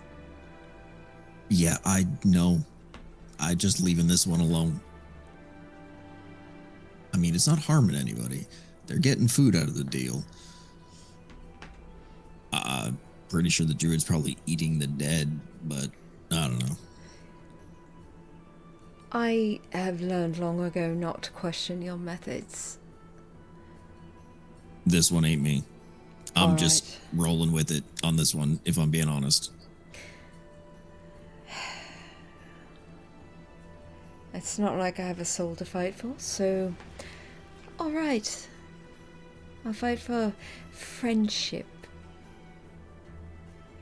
Cool. So we're friends now. I like it.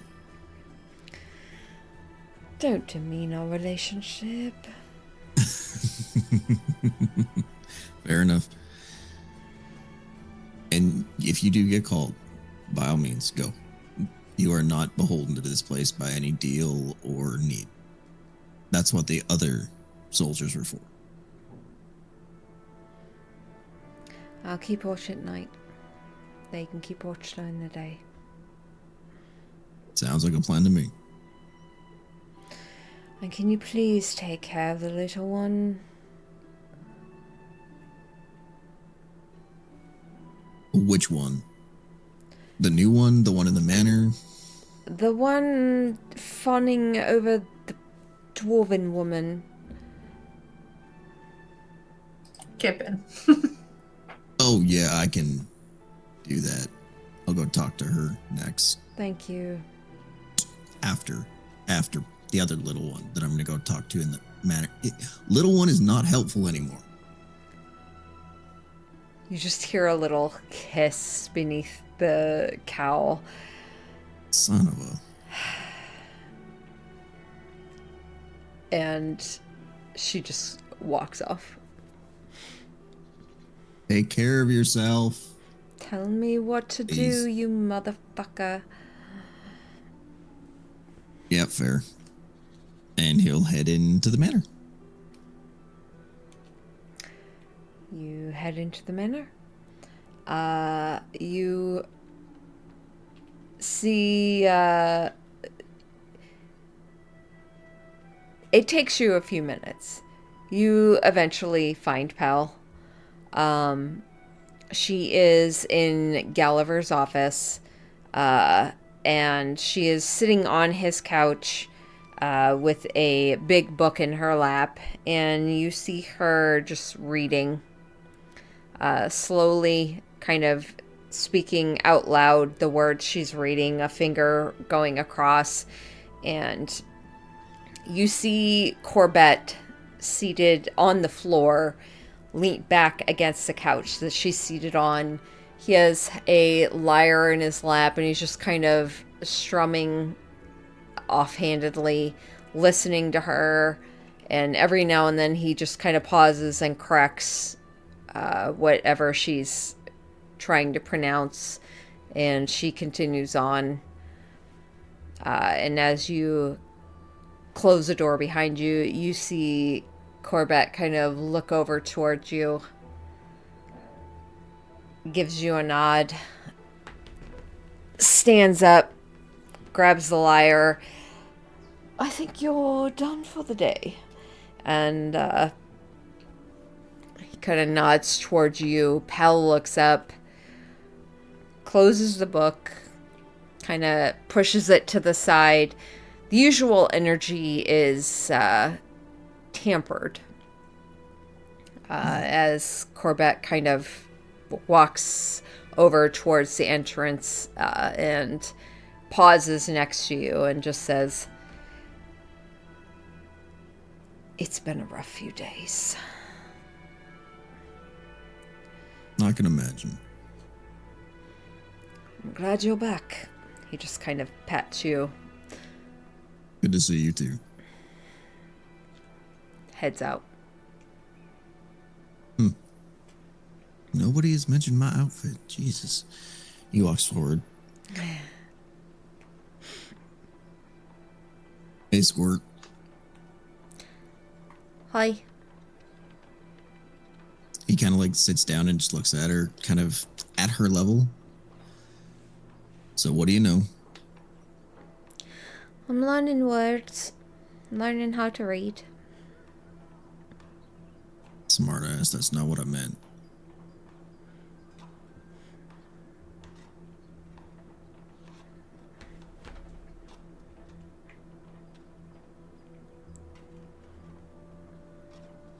You want to be an adult, I am going to treat you like one. So tell me what you know, and then we'll talk from there.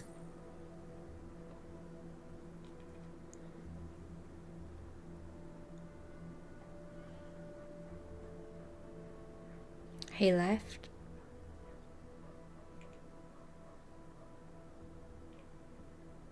Yeah.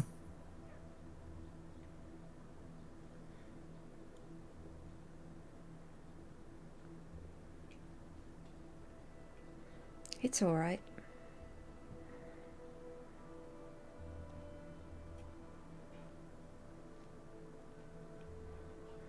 Everyone comes and goes, yeah? There are definitely some that do come and go. Yeah.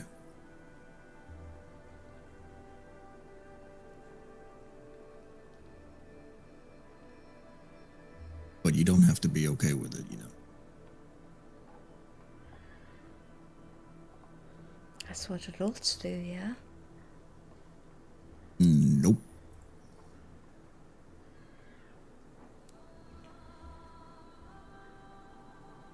Fun little secret about being an adult. You are so much more scared than you will ever be of anything you can imagine. Because unfortunately, we've lived through all the pain that you're feeling already. And it sucks. Every time. You're allowed to not be okay.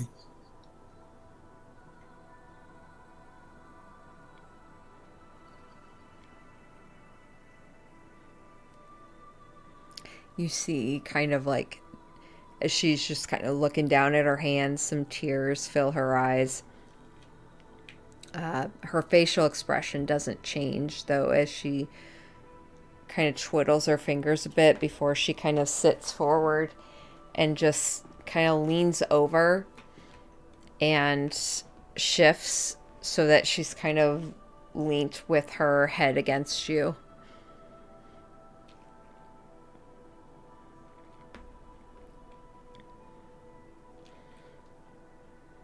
I would say you're allowed to swear now, but you kind of do that anyways.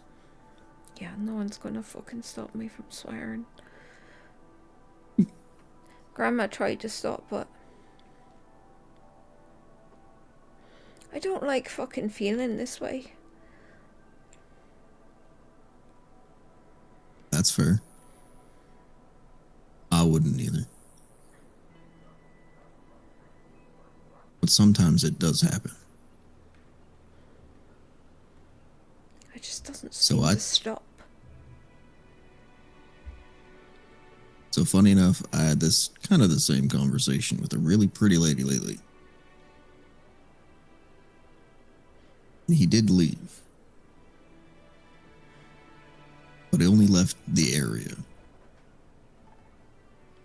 So, when you're feeling up to it, you can chase him down, pin him down, and tell him exactly how you feel. You still have that opportunity.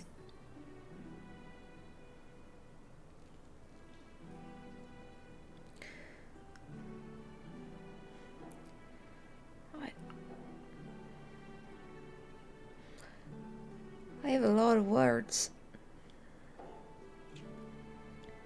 That's a good thing.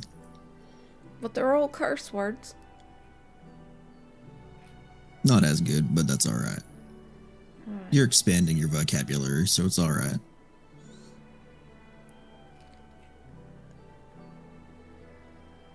Thanks.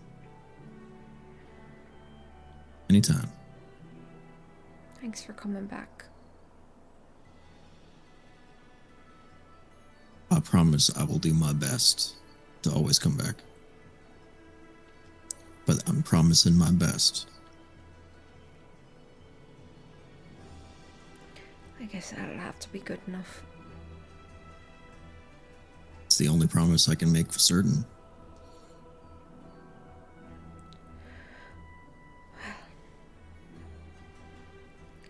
So, got a couple things for you. If you're up for it. She kind of wipes at her face a bit, sits up a bit more. All right. One, I'm just gonna kind of above table say I grabbed the little book paper thing from like, okay. He pulls it out and hands it to her. More reading? In this case, read. Specifically, and he holds out the other book, what you write in this one will appear in this one. And vice versa. You've And he hands it definitely to her. caught her attention as she kind of sits up on her knees now, like shifting. And she kind of takes the book, like hesitates for a moment before she takes it. Really? Like magic. Yeah. So I could just write anything? And it'll appear in this book? Yep. I will have this book. So if you ever need to talk or say anything, write it. I will get it. And if you need us, say so, and I will come running. She looks at you for a long moment before she scoots off the couch, walks over to Gulliver's desk. He's not in here. And she jumps up onto his chair. You hear the thump as she puts the book down, opens it, reaches over, grabs the quill, dips it into some ink, and flicks it to get the ink off. And it just splatters across the desk. And she reaches forward and starts to write. You hear the scratching. You'll just patiently wait. And she reaches forward and puts the pen in the quill back and closes the book and looks at you. He picks up the book and opens it up. And you see Poop Head. And then beneath it,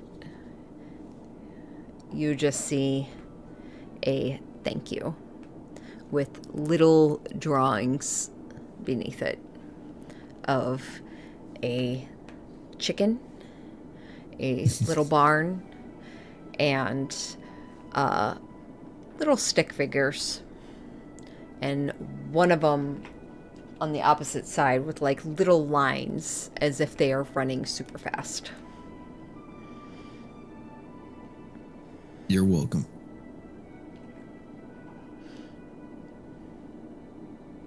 Now, I said two things. He puts the book into his jacket. She pulls her shirt up and stuffs the book in. This one comes with a bit of a stipulation. If you've read that word at this point. I have a general idea. Okay. Yeah. He reaches back, grabs the hilt of Talon and pulls it out and holds it out. You see her eyes zero in on it for a moment. And you see the emotion as she kind of leans back a bit.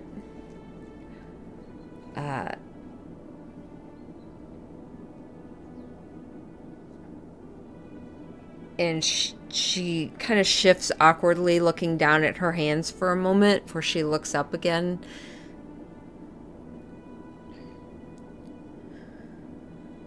I get it.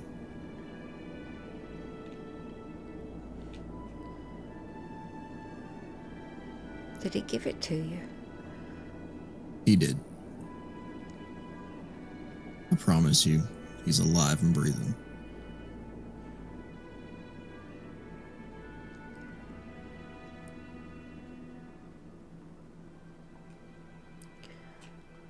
That's good. This, and he kind of turns it up and just holds onto it.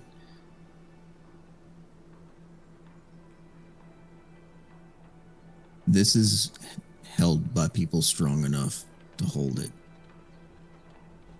And when he realized he wasn't strong enough anymore, that's when he walked away from it.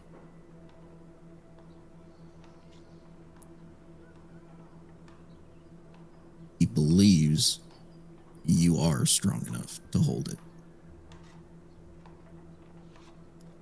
Her eyes drift down to it again.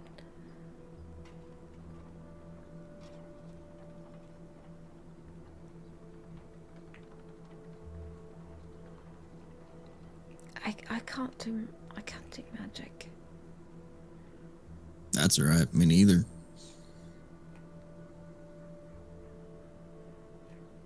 However, I have a feeling this might help show you how a little bit.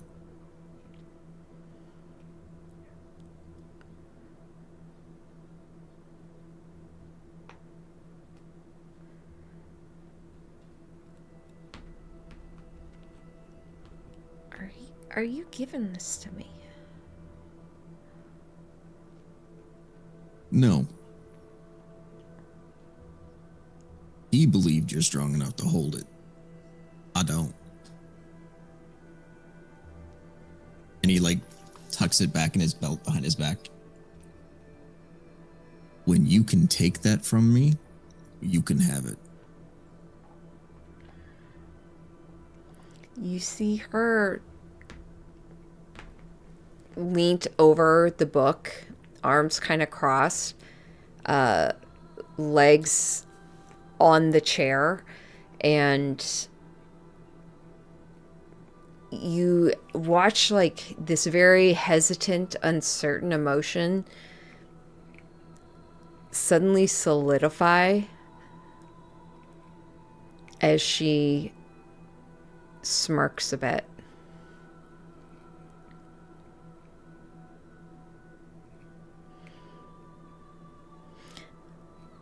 I believe you've just challenged me. And he kind of leans down to her height at the desk, and you bet your ass I did.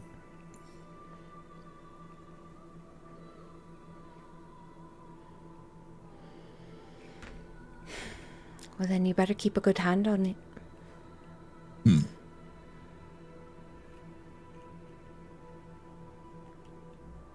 Because I'm going to prove you fucking wrong.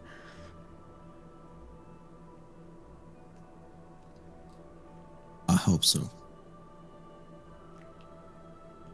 But I ain't going easy on you either. No one has. Good. That made you who you are now. And he taps her on the forehead.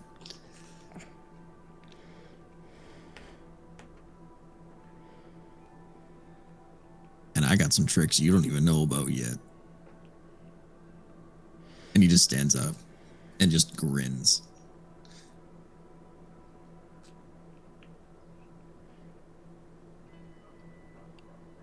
Enjoy your book. And he turns around and starts walking out of the room. I will. He opens the And door you to leave will and looks too. back. And I am absolutely serious when I say, if you need me, just write it. I will be here. Along with everybody else. We will come. You see her kind of anxious energy shifting on the desk a bit, like back and forth, and she kind of slows to a pause. I'll keep an eye on the city. Good. I need somebody I can trust here. That's me. Perfect. Also, fun fact for you. Remember that nightmare you were in? Yeah. Those are my memories. Enjoy. And he'll walk off. I see her like get a big smile, mouth open about wanting to like just words explode, and the door shuts and you leave. Okay.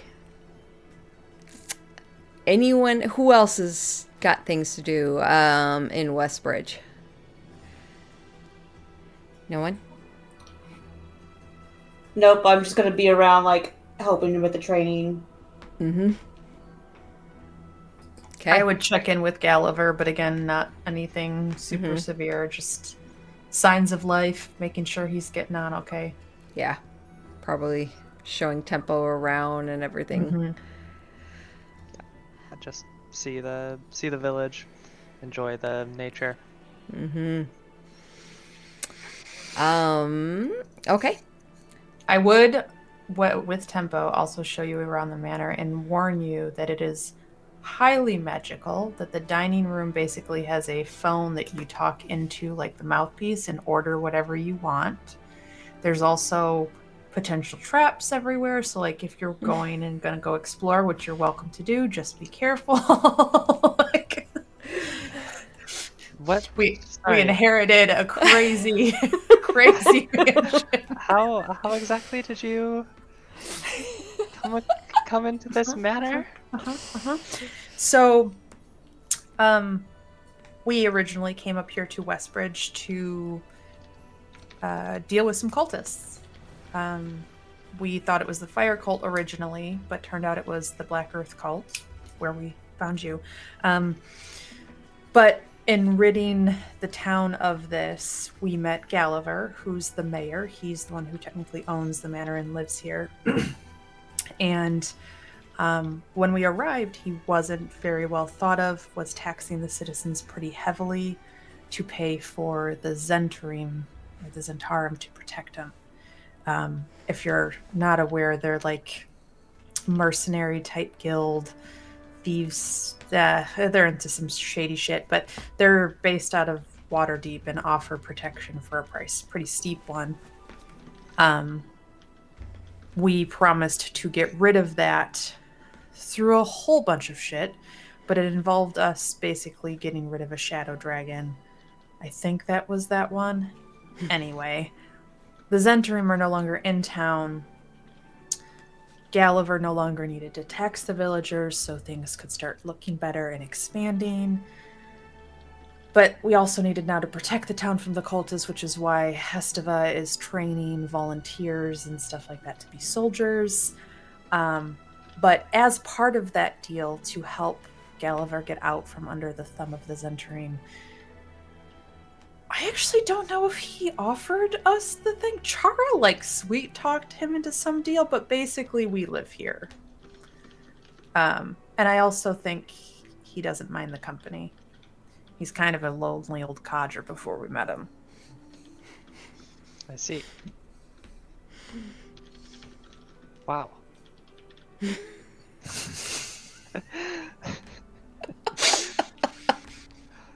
That's a week in our lives, honestly. Spend another week with us, you might get a house.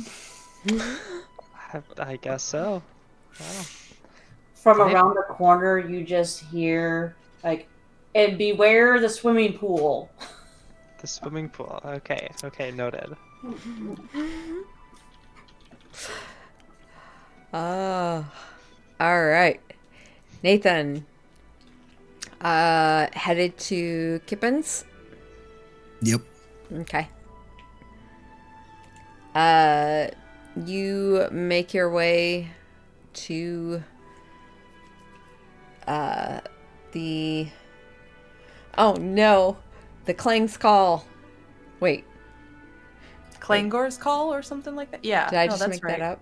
No, that's right. Okay. For a second I was like, wait, is that Critical Role? No. All right. Clang's Call. And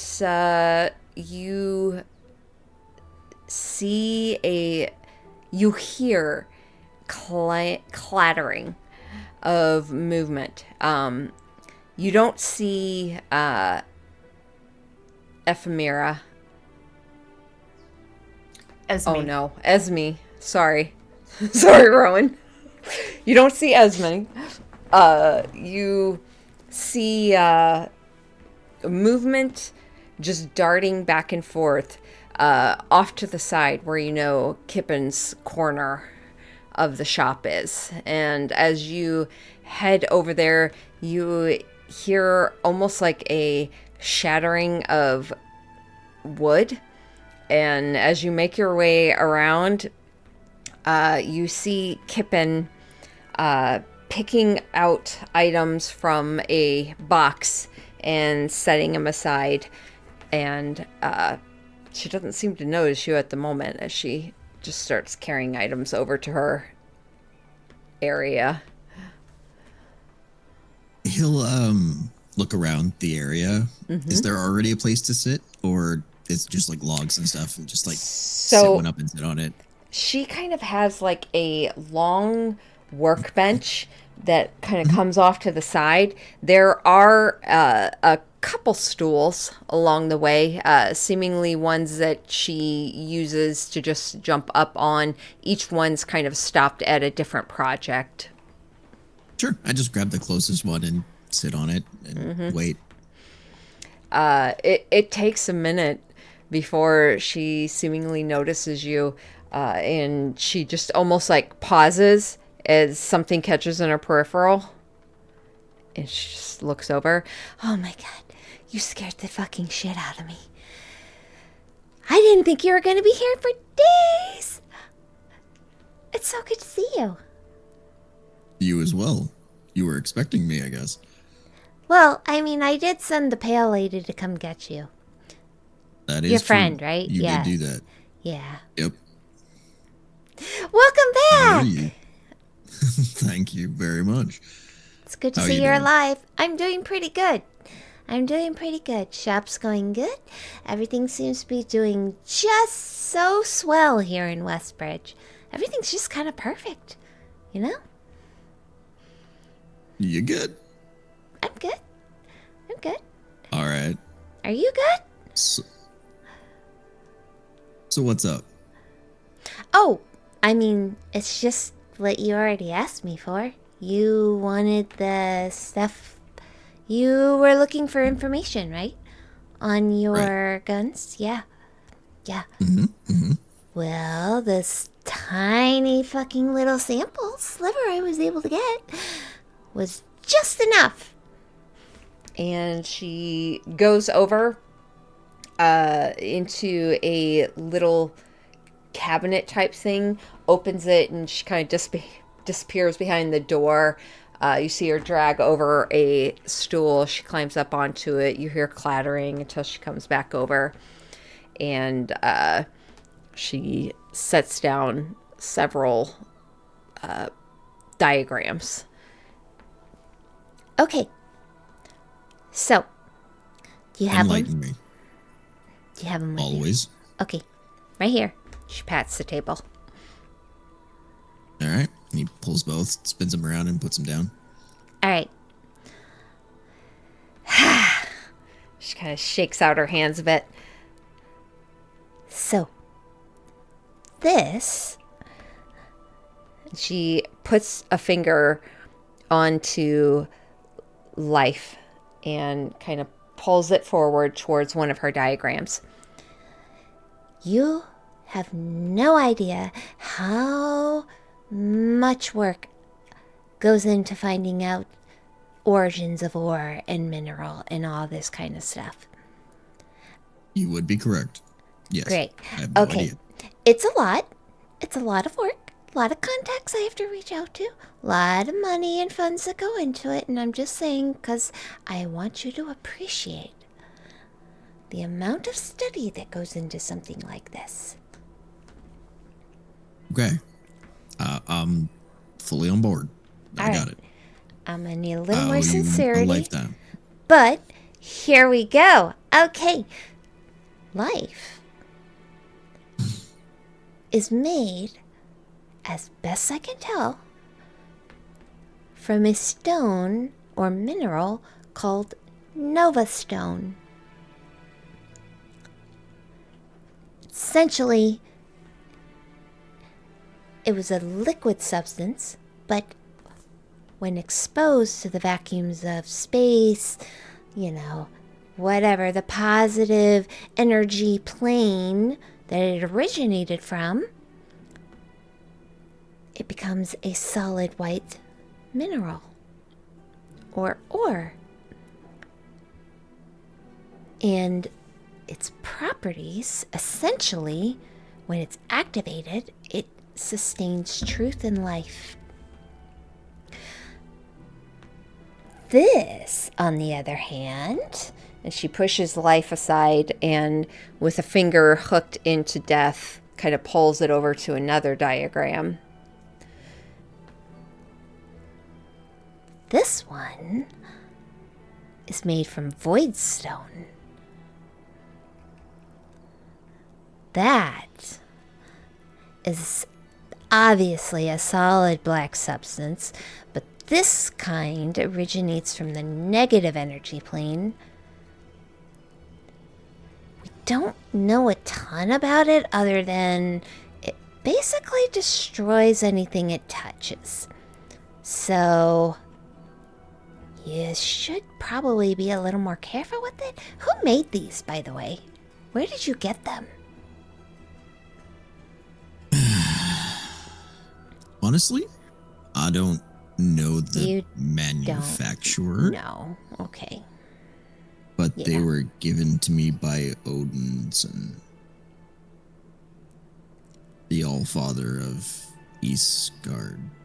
Fuck off. Are you for real? I think. Yes, I'm real. Are you...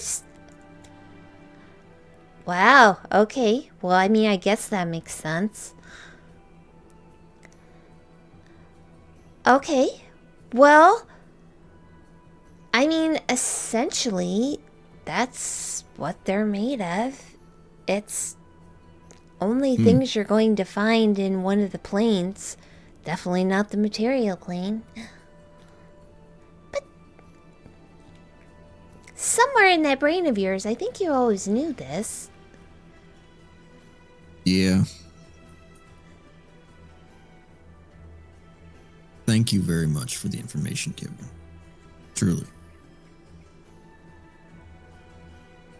Oh, okay. Now I need to be smart enough to figure out what to do with that information, and guess what? You're not smart. Well, I am smart. Yes, you are.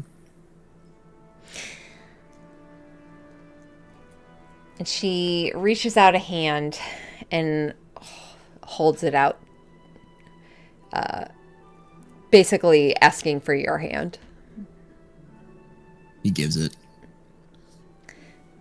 And she pulls up a knife and pricks the end of your finger. Alright. Hard part's over. You okay? You good? Okay. Yeah. Okay. She pushes your finger onto life. And then shoves your hand away, looks down at it, like studying it, watching it. She reaches over and pulls over like a magnifying glass and looks.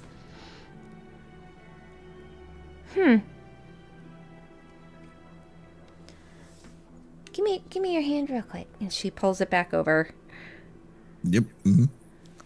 looks at it under the magnifying glass. She pulls out another little stone, which she flicks and hits it on the desk, and then looks through it, and then looks at you. What happened? How much time you got? I mean, I don't have forever. I'm not a fucking immortal. And neither are you by the looks of it. I know. I know. Sit down. I am seated. I'm not freaking out. I just don't know what's going on. Deep breaths. I'm gonna tell you a tale. all right? Okay. And he will relay from the battle on the Manor Rose all the way up to now. Okay. including disintegrating part of death on the table as well, making sure he includes that part. Okay.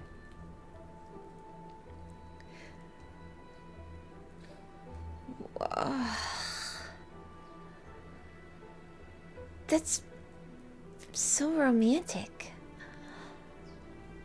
Thanks. You were always a romantic son of a bitch.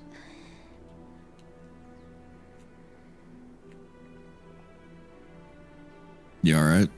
No. Want a tissue? A few minutes? No. Don't demean it. Don't demean it. You did something beautiful. Don't make light of it.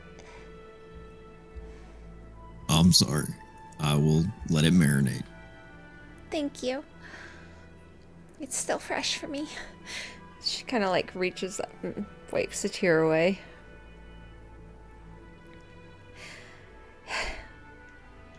Alright, well, you clearly don't have the celestial blood to be able to activate these anymore. But even when you were celestial, they should have been activated. I don't know if the explosion or what. God damn it. Was that it? I don't know what happened. But whatever happened on the ship when it exploded, it somehow knocked your energy. It messed me up. I can tell you that right now.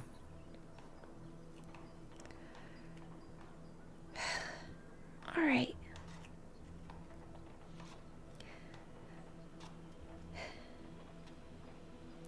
Okay. So- I can fix this. I can fix it. I can fix it. You are literally the smartest person I know. So, I know. So I will fix this. All right. You just sit there and continue looking stupid for a minute. And she's going to walk over to her cabinet, climb up onto a mini ladder, and the door kind of swings closed a bit. You hear a lot of clanking. You see things being tossed. And eventually she pulls out a tiny little vial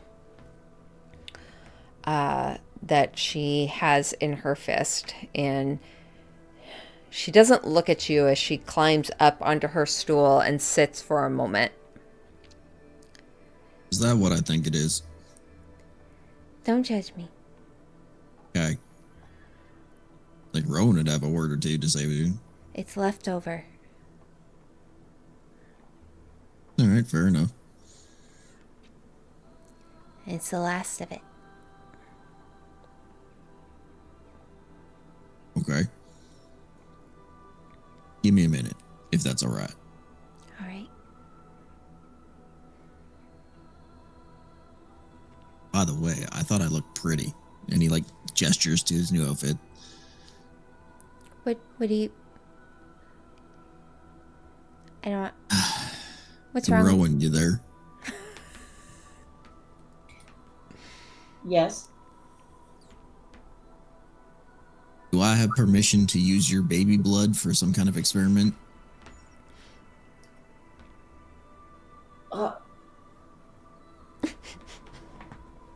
You hear like a grunt sound, and then silence for a while. Wait, baby blood? Yeah.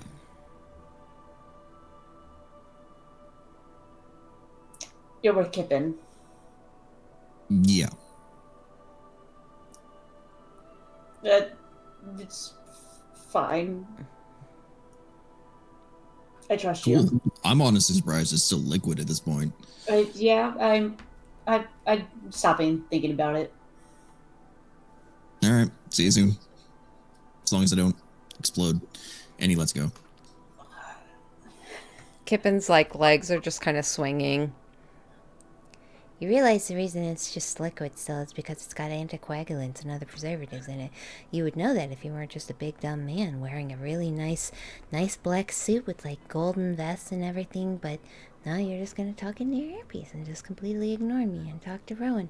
I understand you need permission, but sometimes I'm just like a little gnome girl with these pigtails, just sitting here waiting for people to talk to me. And He'll just reach down and grab her chin, pull it up. But you're the smartest, most amazing little gnome girl I know. You have permission. Have fun. Okay. And she steps onto her table. And she starts gathering things together. Can you do me a favor? Can you, move all that stuff over there a little further away? Maybe, stack those crates up kind of around this area. That way there's kind of a little bit of a barrier. Well, good. We are going to explode. Yeah. And he turns around and starts getting to the task. And she starts doing whatever she's doing. After a few minutes, she winds up also attaching what looks like a ball with bluish type liquid in it. You see every time it moves, little shocks of electricity kind of stream through it along the glass.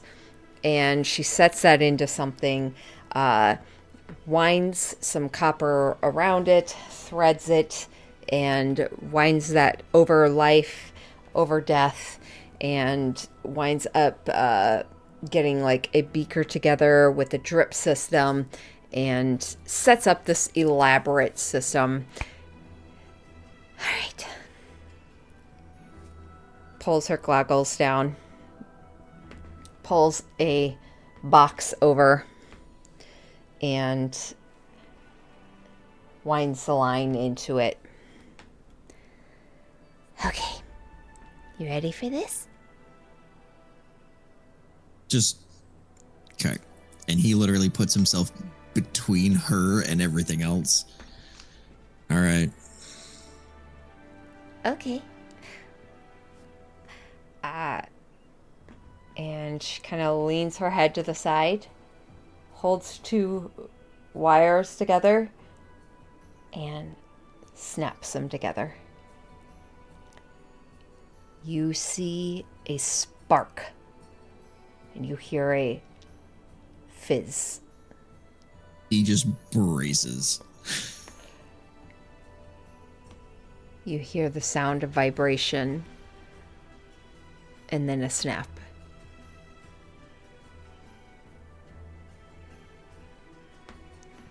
Kippen leans the other way. Okay, it's done. Oh, all right. He stands up. What's done?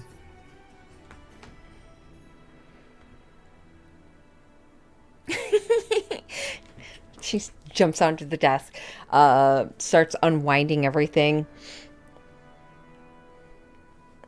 She reaches over, grasps for you, pulls you close, grabs your hands, and puts them onto the weapons. All right. Do you feel anything? Nothing abnormal. Okay, that must mean it's working. Wait, what? It's working. I feel it. I can totally... Hold on. And she pulls over her little thing, hits it on the desk a couple times, and then looks through it. Oh, yeah, that's definitely working. He just picks up Life and Death and kind of pulls the copper wire off, gives them both spins. What's working? Well, She's kind of winding up the copper, picks up the vial, picks up the box, carries it back over to her cabinet. it would seem you are now connected to your weapons. And puts everything kind of in their place in a way. Closes the cabinet behind her, locks it. You should give it a try.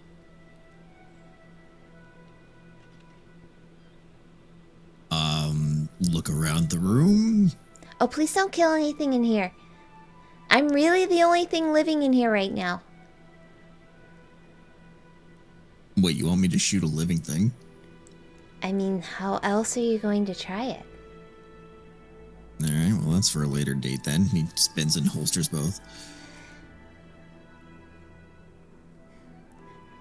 Thank you You're welcome? very much. Okay. It was good to work with you So- again. Definitely. On to the next topic of, yeah. Yeah. Okay, bye. No, with you. Oh, you have more. Okay. I have an experiment for you to work on, actually. Wow, you're really needy. True.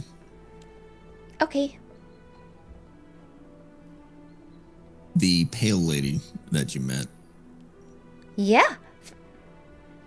Yeah, I'm You pretty figured that sure out? she's a vampire. Yeah, okay. You figured it out. Good for you. She's gonna need a food supply. I'm not giving her my blood. Not from you. Oh. I'm not gonna You were give the her one the person- people of Westbridge. These are my No, friends. But you might be smart enough to come up with a synthetic version that will Oh. sustain her, that doesn't need to sacrifice people. And don't tell me you don't have experience with blood. Okay, that was a really low fucking blow, mister. But it's not incorrect.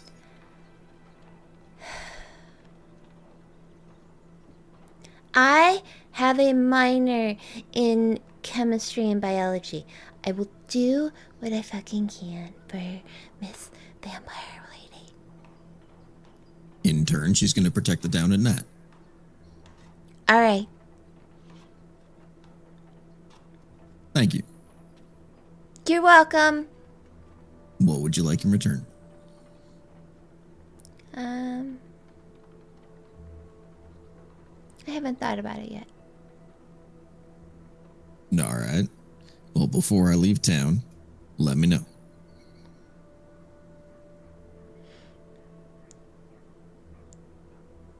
Be safe, okay?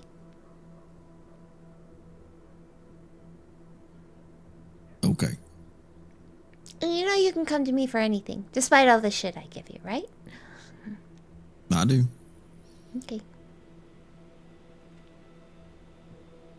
You can trust me, you know, right? Absolutely. Okay. I just have nothing else I need or can do at this point. So, Alright. when shit comes up, I'll come say hi.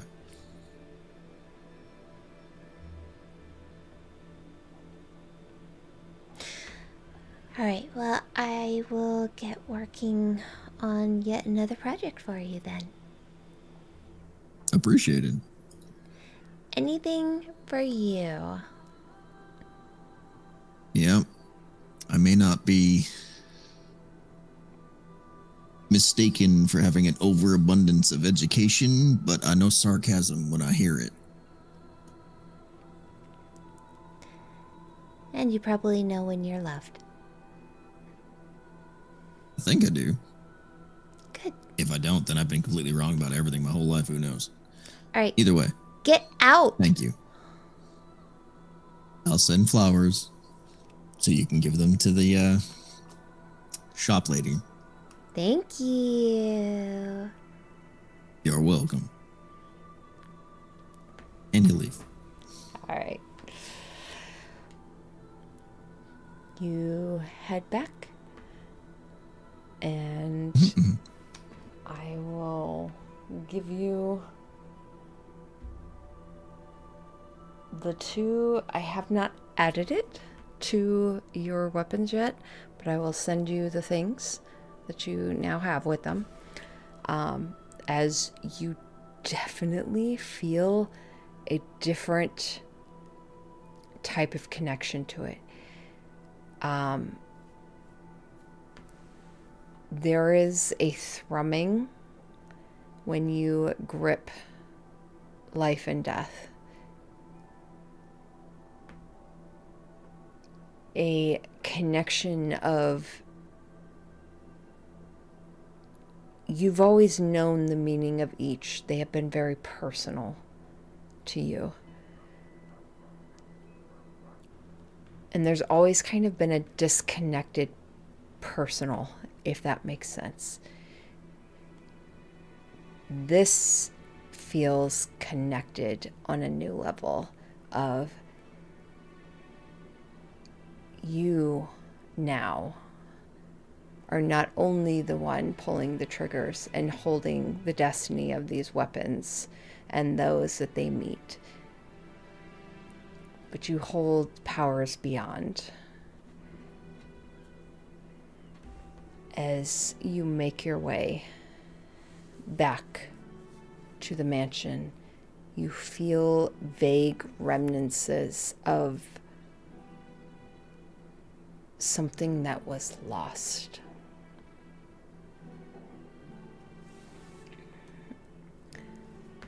And you get back to the manor, where the rest of the party are gathering for dinner.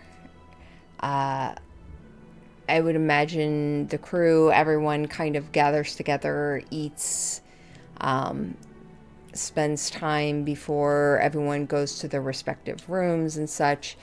And a lot of you, having known you needed to discuss next steps, probably gathered in the bar area. Yeah, do we want to wait until next session when Allie is back to have that? Because I think we're just talking about which cult we want to go to or something. Sounds like a plan. We can do that. Yeah? Okay. Just because we're getting up there, and I don't want to leave her out of that conversation. I think Chara has some valuable input for that. Yeah, she For sure. for sure has probably some opinions. Okay, then we will go ahead and end it there for this session. How are you all looking for February 8th? Good for Nathan. That should Good work on my end, yeah. for me. Yep. Works for me. Tempo. Yep, just a second. I'm good. for Good? the Okay. 8th. Yep. Yee, we'll go ahead and plan for then. All right. Nice. Otherwise, thank you guys as always. I love RPing with you. Thank you so much. That was awesome. It was a lot of me tonight, so Hey, You deserved it. it was I a think long we time all- coming. Yeah, and I think we all got our moments and our Mhm. talking points. So